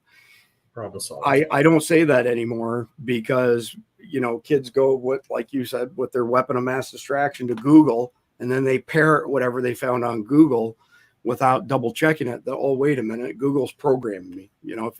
My litmus test, I'll say it. I've said it before. I'm going to say it again. If you go to a search engine and you say, can men get pregnant? And it says yes, don't use that search engine. It's going to turn your brain to shit. Go use a search engine that's not trying to program you with a specific narrative. My favorite is Yandex, Yandex, yandex.com. And second favorite would be search.brave.com from Brave web browser. there was a search engine, still is, called Quant, QWANT. And at one point in time, they were pretty good. And then I started to notice that, wait a minute, these results are kind of changing. So I went back to my basic litmus test. I punched in, can men get pregnant? And came up right away. Yes, they can. I was like, golly, there's another one down the drain. Just like DuckDuckGo was good at one point as well. I've got a couple other news articles ready to pull up here, try to speed things up just a little bit. So most people should be aware by now that the Supreme Court ruled yesterday against the Biden-Harris DOJ and is allowing Virginia to remove illegals from voter rolls. I don't know if there's really much to comment on there other than chalk one up for the good guys. And here's another example of how messed up our current installed administration is. Moving on to the next one here. This is an interesting post. I think this was Andy. No, yeah, it is. So he says, I can exclusively report that a handwritten note declaring all drop boxes will burn free Gaza was discovered in Clark County, Washington. And this was shortly after hundreds of ballots were burned in Washington, Oregon through the use of incendiary devices. So I am going to stop on this one and get feedback from both of you. I've seen a lot of people recently say, go get your vote in, go to early voting. And I've taken the exact opposite stance. The earlier that you put the vote in, the greater the time and opportunity is for them to mess with your vote. And when I saw the ballot boxes, pardon me, on fire in Washington, Oregon, it solidified my opinion that if you put your vote in early, there's much greater opportunity that they'll mess with it than if you put your vote in on November the 5th. Thoughts on that, Carl? My thought is, let's find these guys. That's domestic terrorism, in my opinion, and I believe I can find the laws to support it. And I believe one of your staff and I have talked about that on various occasions of the definitions of a domestic terrorism. So they're trying to say, hey, we don't like your vote, we're going to burn it. How about I put you in jail? Let's start there, right? Let's hunt these people down like vermin, like criminal. Let's put them in jail. They don't have the right to stop the vote or to interfere with the vote, period. So instead of worrying about whether or not you're early or late, let's hunt these guys down. If they're hunting drop boxes, great. It's like bait when you're deer hunting. Put a fake one out. I'll sit there and wait for them. That's pretty funny. You know? Yeah. Let's solve the problem. Let's get the people out of the food chain. Yeah, I don't disagree, but we're in the 11th hour right now. So my opinion for this election cycle that wraps up on Tuesday, well, supposedly wraps up on Tuesday, is don't put your vote in early. I think it's a risky way to go in the current environment that we live in. Our county actually put a deal out as a result of this, because I'm in Washington, and they're telling everybody to go vote in person or hand deliver your stuff. And that's fair. And I'm a big proponent of voting in person with IDs. Yes, 100% on that. S2, you want to say anything with regards to, ballot boxes being torched and when's a good time to vote? I think you're on mute there, S2. So I understand what Trump is trying to do to get people to vote early. They're trying to make it very obvious that he has the popular vote up front. There is a level of psychology that's going on there. However, traditionally, if you're a Republican, you tend to vote on election day. And what they've done now is they have tried to make that increasingly hard to be able to do that. Even at early voting, they're starting to do that, and they're going to try to do it again on election day too by telling people, "Oh, we ran out of ballots. Oh, you can't be here because we're closing the election office." That kind of junk that they're pulling. Yeah. So, what people need to do is, if you're going to vote on election day, you go there as early in the day as you can possibly get there. There's going to be a line. Be prepared to stand in line and do not leave. If you have to and you're able to, take the day off work. Bring some water with you. Bring a lunch with you, because it's going to be an all-day affair, as we used to say before a fist fight. Because that's what this is. This is a fist fight.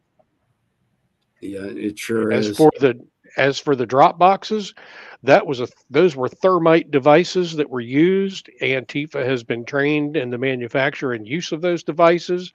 I keep saying that Antifa is very slowly falling apart, and I do believe they are falling apart, or they are regrouping for the next big thing that they're going to try to do. But the people that are perpetuating this whole Gaza Palestine crap, those are the same people that are also the tranny people. I mean, the tranny people and the Antifa people got together at a nightclub. I forget where it was. In fact, I think it might have been at Seattle, where they had Antifa standing outside this drag queen show, armed in front of the public. And I guarantee you that if any of us did that, we would be arrested, especially in Seattle. Yeah, no kidding. All right, so we'll move along to the next article we're going to share. And this is some comments from Donald Trump with regards to their already started cheating and how Trump is sounding off on Pennsylvania and what's going on there. I've seen, I don't know how many stories today on things going on, especially with voting machines, where somebody tries to select Trump and Vance and it won't accept the input, and then it automatically goes to Harris and Walz. It's so in your face. The only hope is that groups like True the Vote have been working really, really hard to uncover this stuff early, and we've got some orders from judges that have been favorable, just like the taking all the illegals off of the voter rolls in Virginia. But this is much more rampant and widespread than I think anybody on the mainstream media or left wants to admit. It's happening in every state, and I think the only way we stop this is, Carl, voter ID, paper ballots, same day results, and get rid of everything else. And unless you're active duty military who's been sent abroad, no mail-in votes of any type whatsoever. If you're abroad because you're working for somebody, yeah, too bad. You're not in the military. If you're in the military and you're out of the country, we'll give you mail-in vote. Otherwise, you have to vote in the country just to solve this stuff. I made a comment on another video, Carl, and we'll move on quickly. But there was an executive at one of the banks last week who said, this supposed inability of ours to, add up all the votes in the same day. He said, do you realize by the end of the business day, every single banking transaction in the country has been signed off by somebody who has manually inspected it and clicked OK to the next and the next. So I went looking for a statistic on how many bank transactions occur per day. I couldn't find it. But what I did find is 150 million credit card transactions occur each day, which is part of the overall number of bank transactions in the day. So it's larger than that. So to say that we don't have the ability to add them up, I mean, Jeff MD said same day results, paper ballots, voter ID in India with 1.2 billion people, Right. And we're supposedly the best, most advanced country in the world, but we can't do it. But some of these second and third world countries can. It's unbelievable. I'm sorry to interrupt. I'm getting latency here again. I can honestly tell you that, being that I work in that industry, 90% of the transactions that occur throughout the day in the banking industry are credit card or debit card transactions. Very few are personal checks anymore. Other ones are transfer funds, their payroll, those sorts of things. I appreciate you weighing in on that as too. All right. So the next one that I'm going to share, this is the realm of crazy but comical at the same time. So this beta soy boy here has put together a short video on how they can survive if Donald Trump wins. So if you haven't had a good laugh yet today, you can thank me after we watch this. Definitely a mouth breather. Here's the game plan if that happens. The general rule of thumb from now on is, will the MAGA heads use it to attack someone? If so, keep your mouth shut. You no longer know that any of your trans friends are trans. You no longer know that any of your non-Christian friends are non-Christian. You no longer know that any of your friends, family, or neighbors are left-leaning at all. Anyone that you don't know tries to talk about politics around you, you shut that shit down immediately, because that is fishing for information and people they can report. Anyone tries to instigate a protest or a riot, they are also fishing for people that they can report. Anyone you know who is an immigrant, you are now going to tell anyone who asks that they have lives, because if you are not among the people who need to flee for their own safety, you are part of the people who are helping them flee. You do not brag about the people you have helped. You do not tell others about the people you have helped. You keep your mouth shut about all of it on every single possible forum. Anyone asks you about politics, you reply, "Who has time to talk about politics?" and nothing else. Someone asks you your opinion on global warming, you say, "I don't talk about politics." Someone asks your opinion on wages and unionization, you say, "I don't talk about politics." Someone asks about your opinion on basic rights of other people, you say, "I don't talk about politics. It's gonna hurt, but that's what's gonna help you and others survive." These are the basic ground rules for surviving a fascist government, which is 100% what Donald Trump has said on camera he wants to put in place if he gets reelected. I am not trying to tell you that he is guaranteed to win. I am not going to tell you that he is going to successfully overthrow the government. I am telling you these are the things that are going to happen if he somehow does wind up back in the White House, and what you need to do to prepare. And finally, you may not like it, but get yourself firearms training, firearms safety training, and stay strapped. Because worst comes to worst, you also need to be able to defend yourself. And the Second Amendment is probably the only constitutional right that Donald Trump will not do away with. Probably most importantly, if he does get elected and you talk about your personal politics anywhere on social media, you need to delete that account in its entirety immediately. There will still be archived evidence of it, but at the very least, they can't go into a profile that you are still using and say that those are still your views. I think he was directing that at us too. That's fucking hilarious, man. Dude, does that mean they're finally going to shut the fuck up? So when I came across that video earlier today, I kind of laughed to myself, and I was thinking, does this guy actually think that he's fooling anybody by not saying anything? I mean, you can spot these. The soy boys you can spot in particular, they're all skinny fat. They all have effeminate, leanings. They sit with their legs crossed like Justin Trudeau, like they're just, a bunch of fairies. There's no escaping the radar for those of us who actually have testosterone left in our bodies. The reason that I played it and took it back off the screen to get input from you all is, what do you think about them talking about guns? That's not been something that's really been part of their, program for many, many years. But obviously, as to, as well as anybody, the John Brown stuff. And actually, I think that's up in your way there, Carl, where they've been training Antifa. But now even like just their run-of-the-mill Democrat supporters talking about guns and gun training, that seems to be a change in strategy. Go ahead. I said earlier that people without substance, right? They don't have a clear background. They don't have objectives. They tend to resort to violence. Yes, you did. You did say that. So here you just prove it. And that kind of sounded like the script they were trying to shove down anyone who didn't follow the Obama, Biden, Kamala thought pattern. There, keep your mouth shut. Don't wear your hat, blah, blah, blah. It just, once again, if I talk about what I'm doing, but I name someone else, you're focused somewhere else and not what I'm doing. And we're kind of back to that. Because that's kind of the script they were forcing down anyone's throat that didn't believe or do what they wanted. Look at the people that got beat up for wearing a red hat or having a sticker.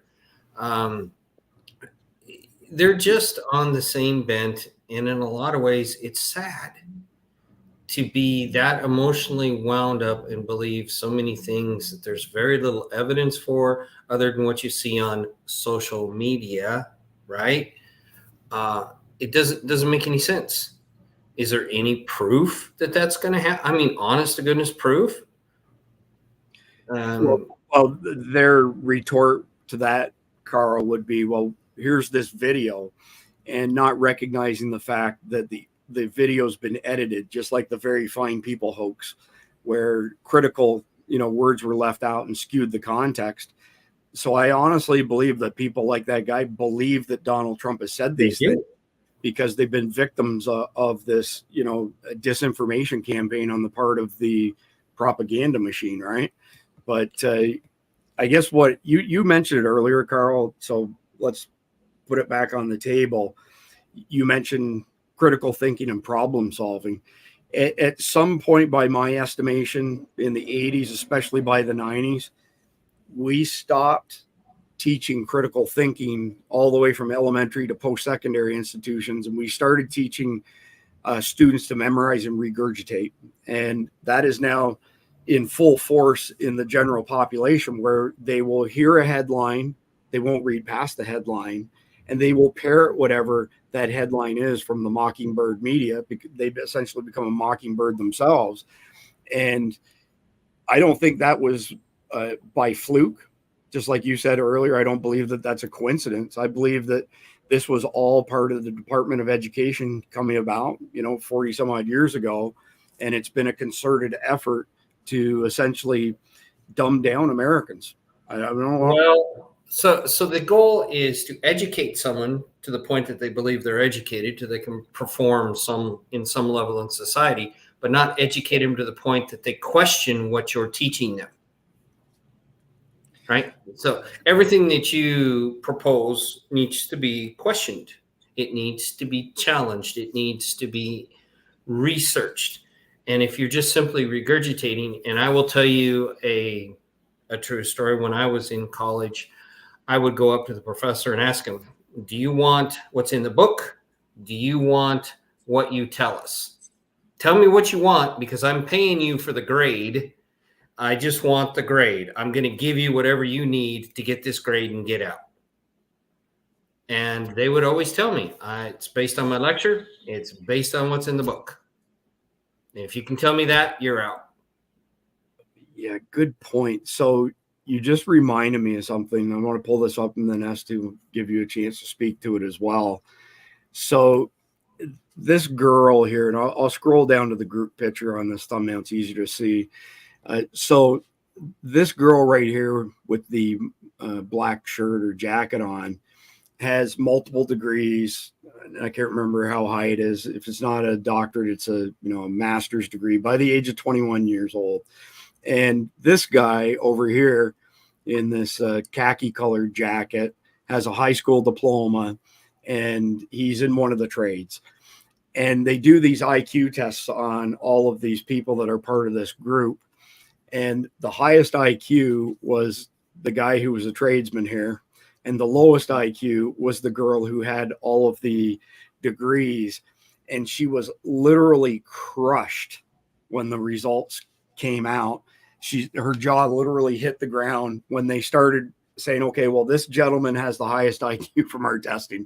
And then they go to the next person. And each time they keep going to another person and not naming her name until the end. You can just see how distraught she was on her face. That's like a prime example of the damage done by the whole participation trophy bullshit.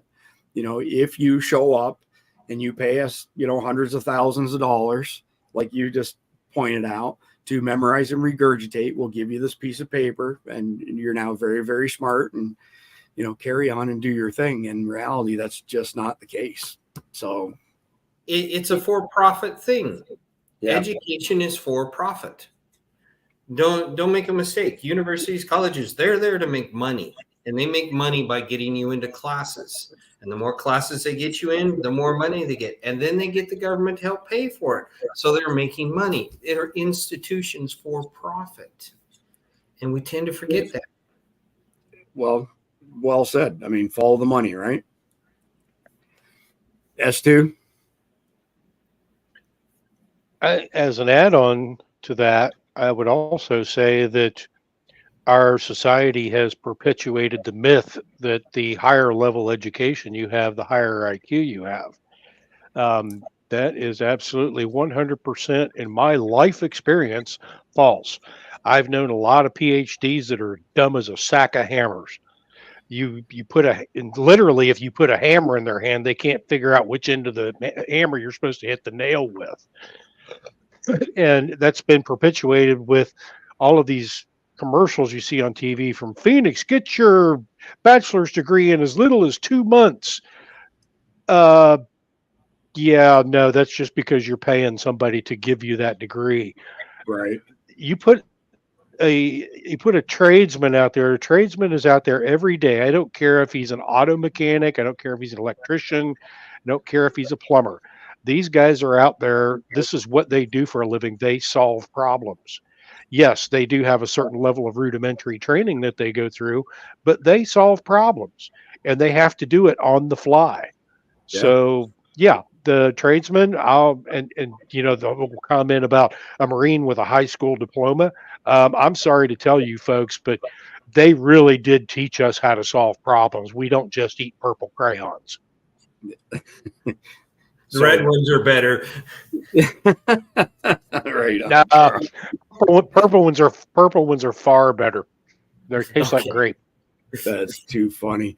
So we've got maybe 10 more articles to share. So I'm going to go through a handful of them a little quicker, and then we'll stop and we'll comment on some of them. So this is a very interesting article. This is from one of the websites that if I show where it's from on screen, or if I put a link in the video description, YouTube will not allow me to save it. It's not just me, but this is not InfoWars. It's somebody else. But this is a really interesting article, and it goes into a bunch of the hoaxes that we recently covered as well. We didn't cover all these hoaxes, but we sure, covered a bunch of them. And it's been, I guess, this slow death to becoming irrelevant. Hopefully the AI doesn't catch that banner at the top of that page.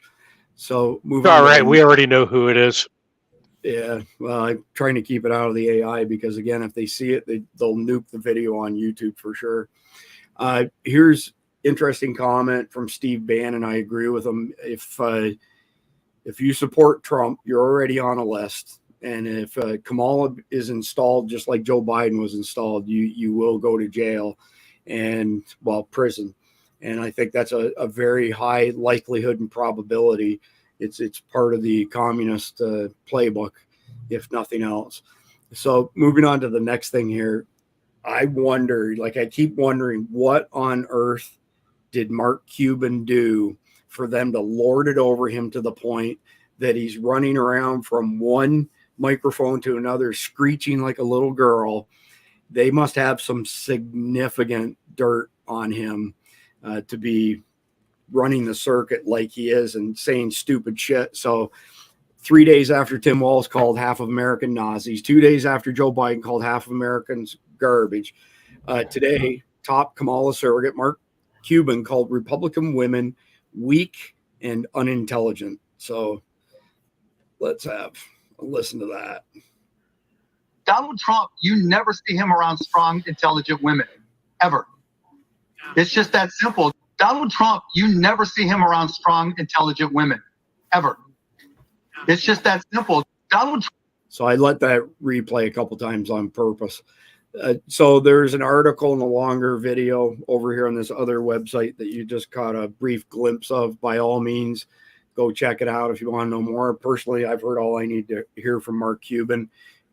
He's somebody who's got some major skeletons in his closet, and he's an establishment shill.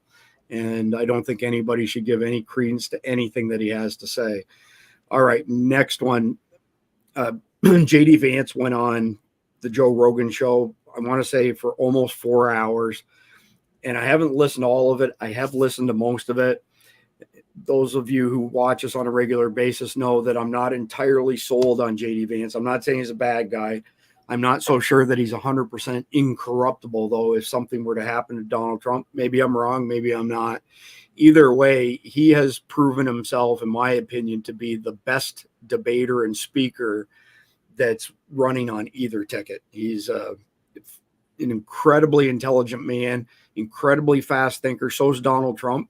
But JD Vance doesn't do that weaving thing that you mentioned the other night ago, S2.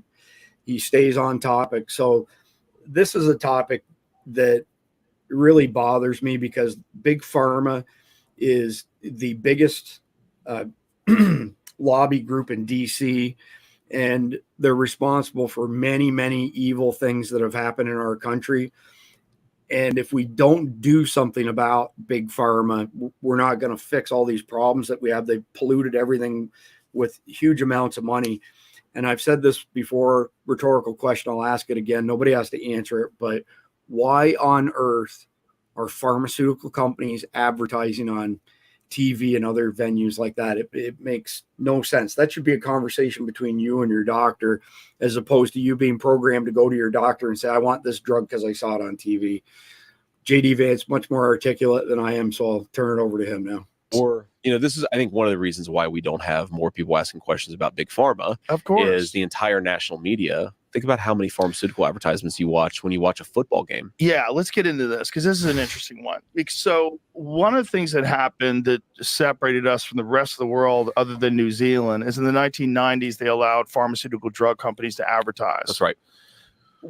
Is that something that has to stay that way? Is that something that can be changed with policy, or is the financial incentives of that too big to move? Oh, you could change it with policy. I don't know that. Do you think that you would have enough support to do something like that? It's an interesting question. So I've been critical of pharmaceutical advertising for a long time. My assumption is that there are not enough people who would like to do it to actually get it done. But I've never actually talked to my colleagues about it. So maybe it's possible. I bet if you ask the American people, I bet that's one of those things. If you put it to a national vote instead of representatives, the problem with representatives is special interest groups. Yeah. Special interest exactly groups right. and lobbyists and the amount of money. The whole conduit of money into politics is fundamentally broken. I think we have to fix that. But here's the thing. And I say this as a critic of pharmaceutical advertising. Whenever I see a pharma ad, and I pretty much only see them when I'm watching football, I'm always shocked that they actually influence anybody, right? Because it's like, oh, take this drug for rheumatoid arthritis, and you can have all these positive experiences. And it's like, oh, the side effects are, erectile dysfunction, rashes on your face, suicidal ideation, tumors in your brain, and you'll hate yourself and be depressed. So you'll need this other drug. And I always wonder, you get so many of these weird side effects in the advertisements. How do they actually work? So I actually think that the real corruption is not really that they persuade Americans.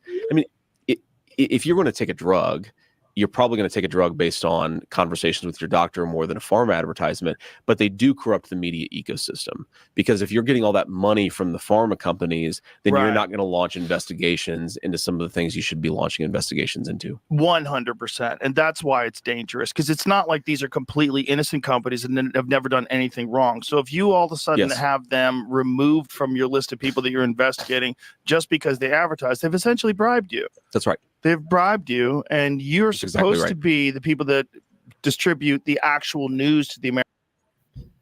So I don't necessarily agree with JD Vance on a lot of that stuff. I personally have spoken to MDs on this topic who have told me that their patients see an advertisement for a drug that could treat something that they have or they think they have, and they come in and they specifically ask the doctor for it, and the doctor punches in their symptoms, and it spits back and says, yeah, that's one of the family of drugs that we give to you. But then they get compensated for the scripts that they write for various drugs.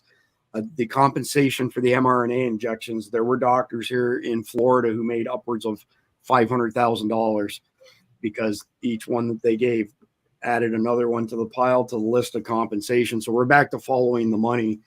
And a great example of big pharma being involved and money being a problem is if you have dogs, and especially you live here in the South, and you're worried about heartworm and mosquitoes giving your dogs heartworm, you probably give your dog something like HeartGuard. And there's a couple different brand names, but if you take them and you read them, there's one active ingredient in them. And that one active ingredient is extremely effective at knocking out influenza and some forms of cancer. And there's a ton of, evidence to that effect.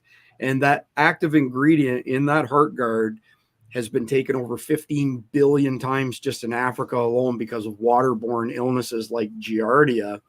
And if you even so much as mention the name of that, which is why I'm not mentioning it, this video will get instantly nuked. Dr. Michael Fabian, very close friend of mine, did a review on a Jace case 2-3 years ago for us.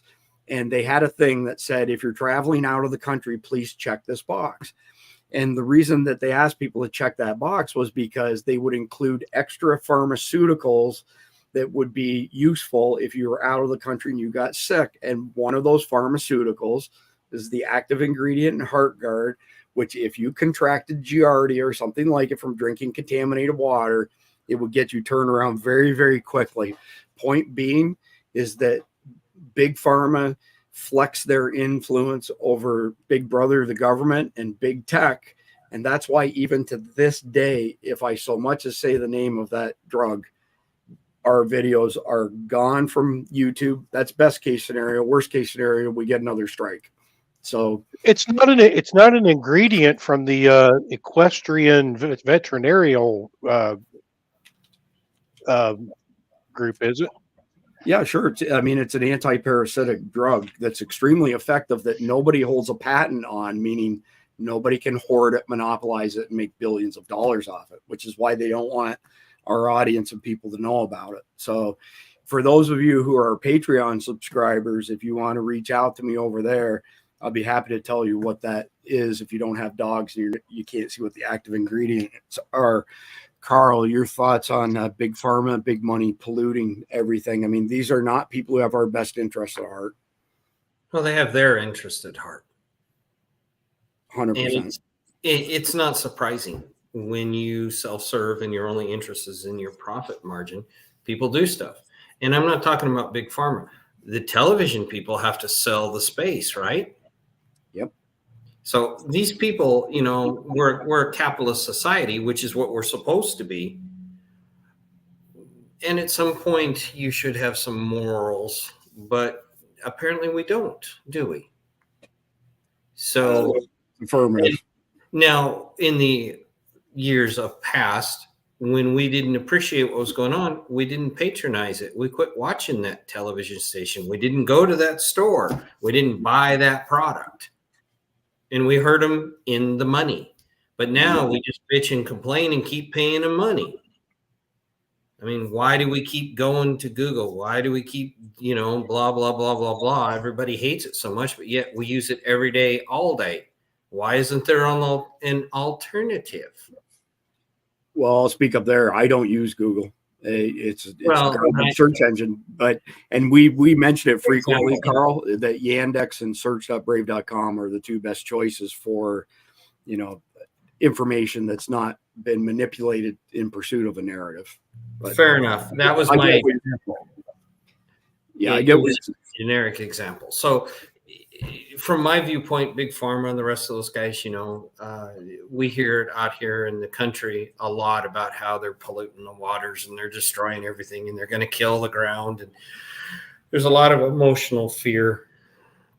Fear is something that you really can't rationalize. It's like the second basic fear. And so once people get tracked onto that, it's real hard to stop. But we don't really need to hear about how I'm going to die if I take this drug or anything else. It's just sales.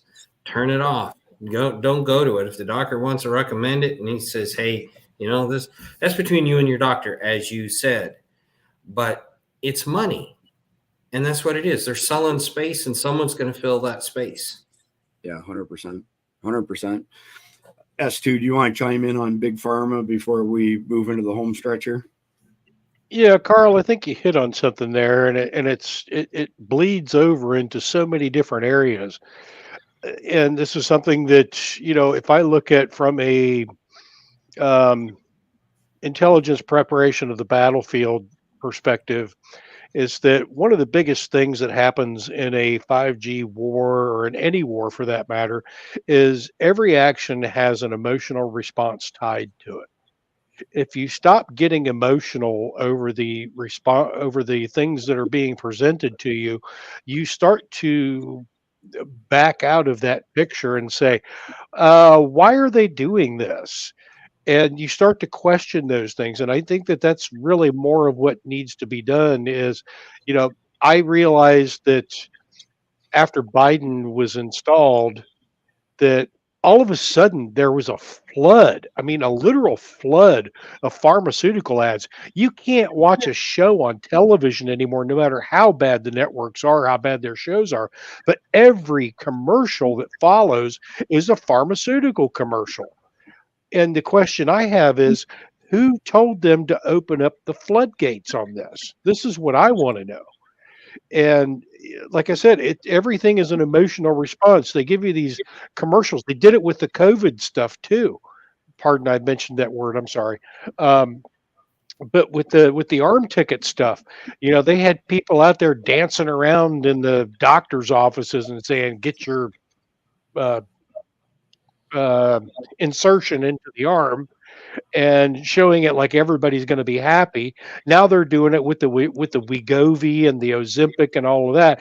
But the thing that you don't see is the law firm at midnight that's advertising, "Hey, if you took these drugs, you need to contact us because guess what? Now you've got a debilitating disease." So the point that I'm making with all of this is everything is appealing to everybody's emotions right now. They've gotten everybody stirred up over the last 4 years emotionally, and they're playing upon that. So stop playing into the emotional stuff and start pulling yourself back from that picture and say, why are they doing this? Yep. Good advice. Really good advice, S2. All right, so we've only got a couple things left to cover here. This one's next one actually is pretty interesting. Ryan Matta, which is J.J. Carroll's business partner with all of the ThisIsTreason.com movies. I'm not going to preface this. I'm just going to let it play and we'll discuss it afterwards. I've got some breaking news that could raise serious implications for Kamala Harris's campaign and good news for President Trump. It appears the Kamala Harris campaign is broke. We are getting word from sources inside TV and radio stations in many of the swing states that the Harris campaign is canceling ad buys in the days leading up to the election. If they buy at all, they're trying to do this on a daily basis because, as we're being told, the campaign is out of cash. Again, good news for President Trump, but it raises serious implications. Where did the cash go?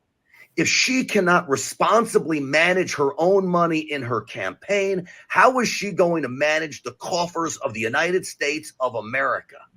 I believe this is the irresponsible spending of a Harris campaign. Who knows what else is involved, where this money has gone. We should get to the bottom of that. But in the end, the Harris campaign could be broke in the days leading up to this election. Good for President Trump. Raises serious questions about the responsibility of Kamala Harris.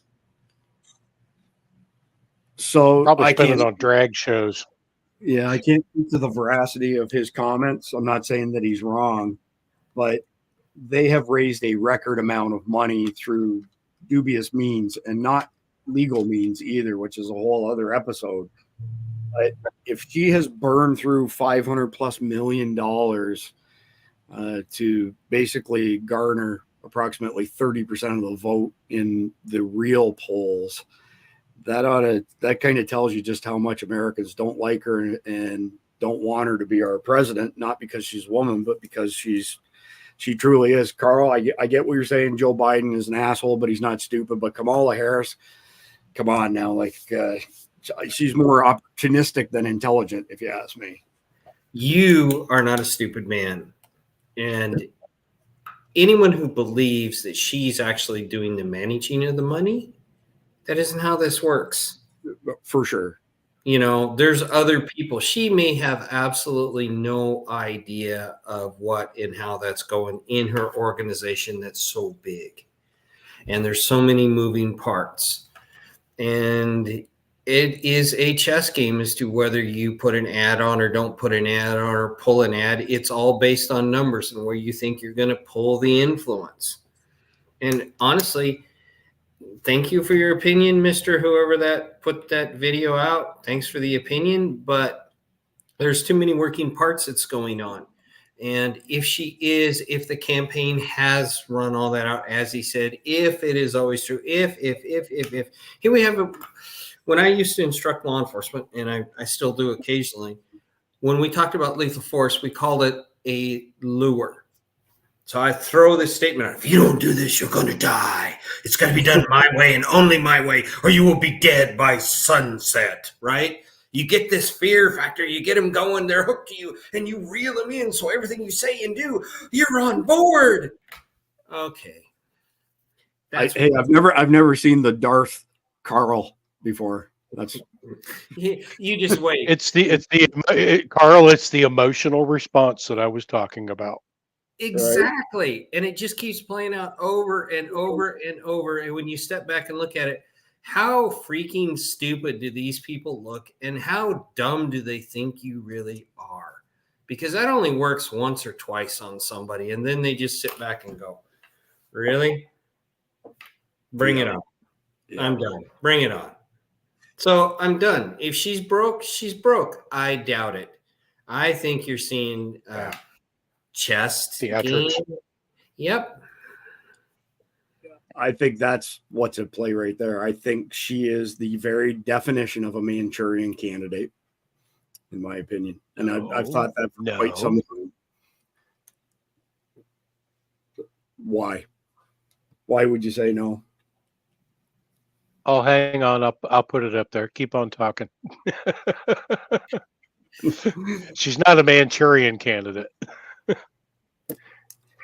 Well, in modern day terms, a Manchurian candidate means a person, usually a political candidate, that is disloyal to their own country or political parties and later harms their political party or country because they're under the influence of another such party or country.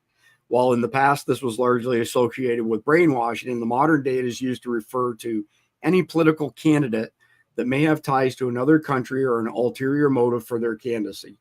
And it basically is exactly what I've been saying for the past few months now. Our government is under the direct control of our enemies, and that is what a Manchurian candidate is. Did you see what I just put up? Did you see what I just put up? Yeah, the you pronounce it, because I don't know if I can get them syllables out together. The Iran-Churian candidate. There you go.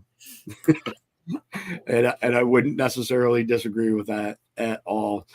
So moving on to the last two things here, they're not really election related, but they're on the periphery, let's say, of the election stuff. So if you do any searching on Kamala Harris's stepdaughter, and that's her in the red there are multiple news outlets and individuals who say that Kamala's stepdaughter is quite probably the prettiest, most beautiful woman on earth. Ew.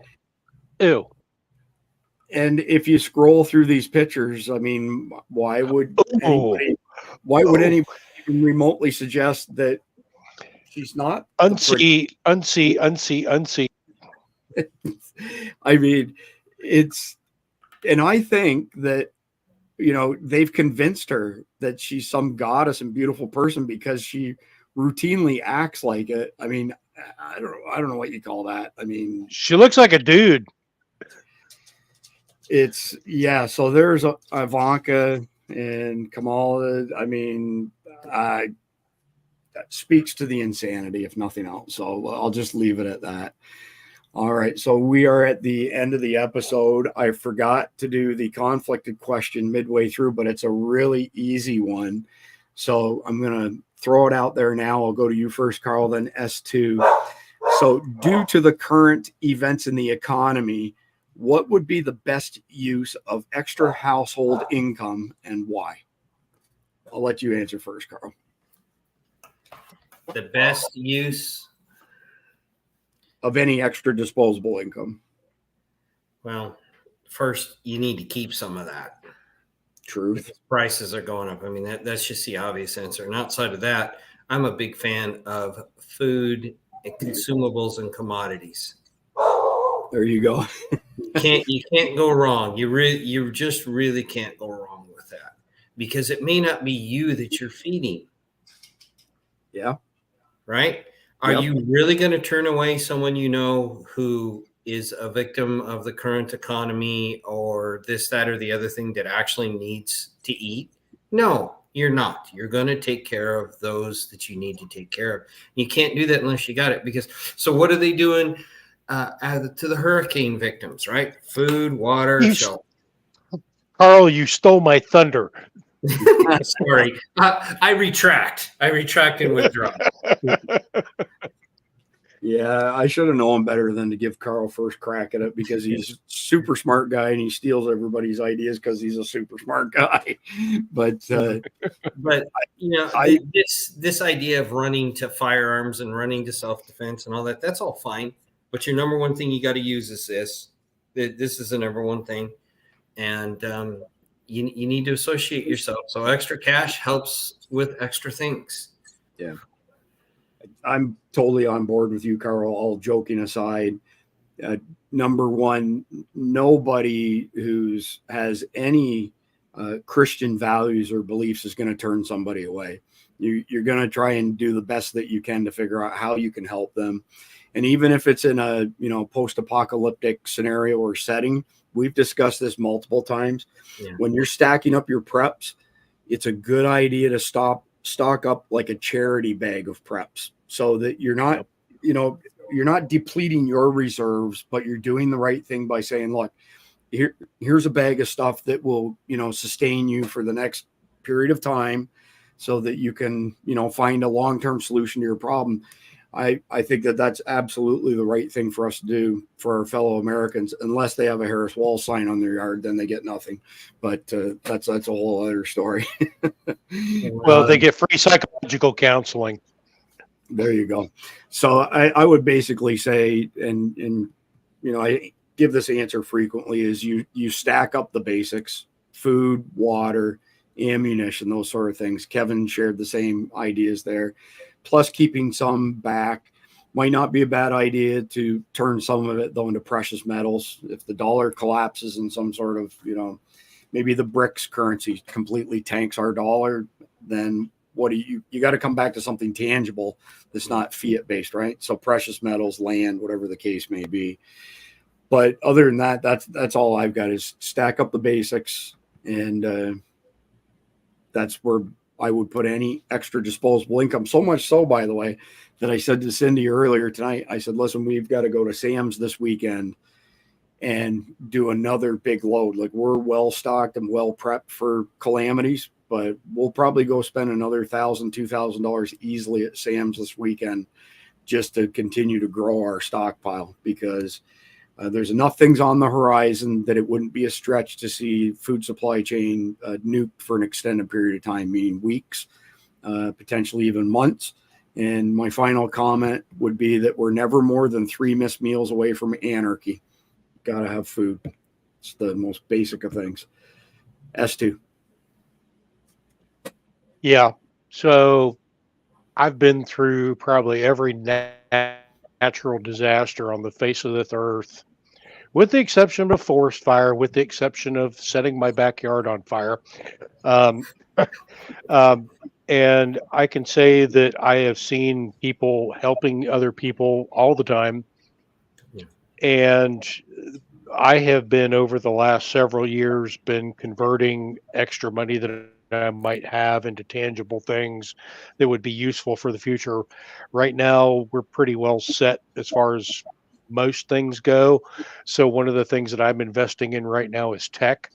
And the reason being, I was just contracted to build a completely off-grid comm system for somebody that doesn't use cell towers, doesn't use internet, doesn't use any of that. And when I look at some of the things that are important, I think comms is pretty important. So I took on this thing. But I also have recognized the fact that there are going to be people come banging on your door, and it may be one person that comes banging on your door, but if you don't have something to offer them, and this is a double-edged sword too.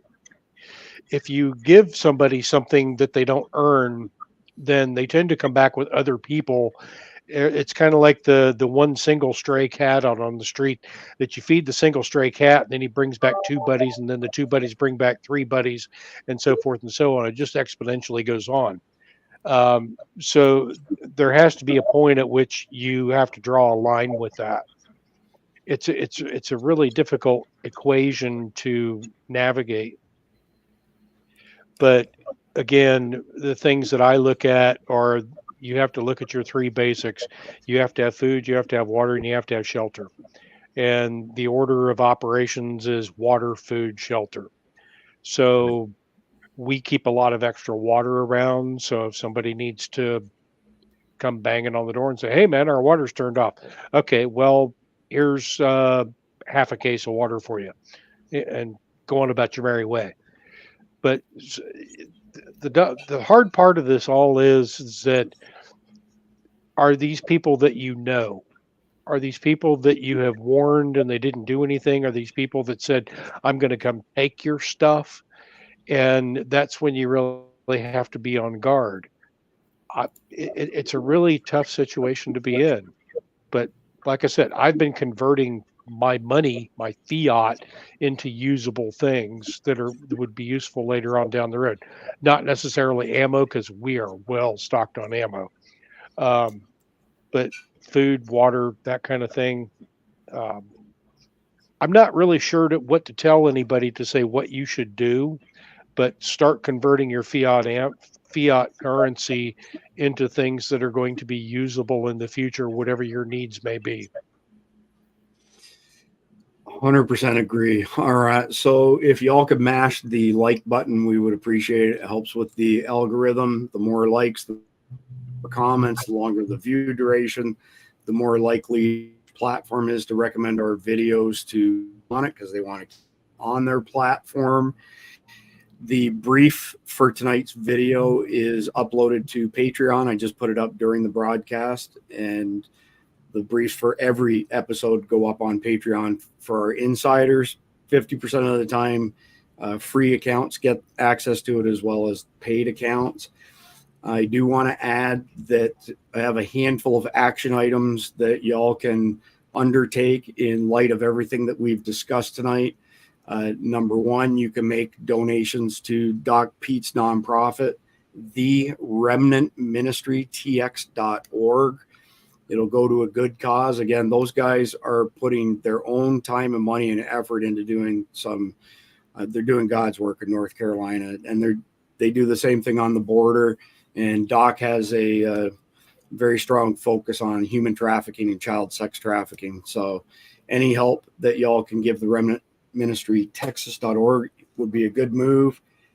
Take somebody with you to the polls who doesn't normally vote. You're almost in the clear. You won't have to hear me say this again for another 4 years. I've been beating that drum for months now.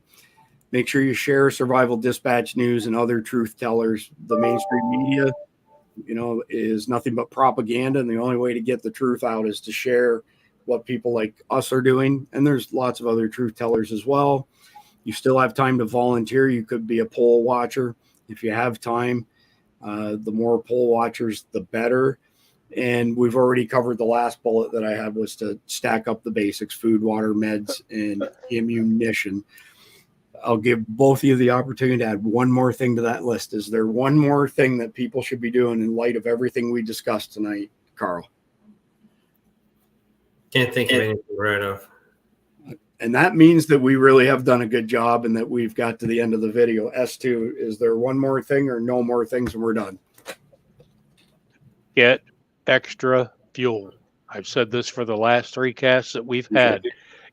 Get fuel stabilizer, get octane booster, because you don't know when you're going to have to get out and how far you're going to have to go. Good advice. Really good advice. All right. Well, we appreciate everybody joining us tonight. Please like, share, comment, and subscribe. And God bless America.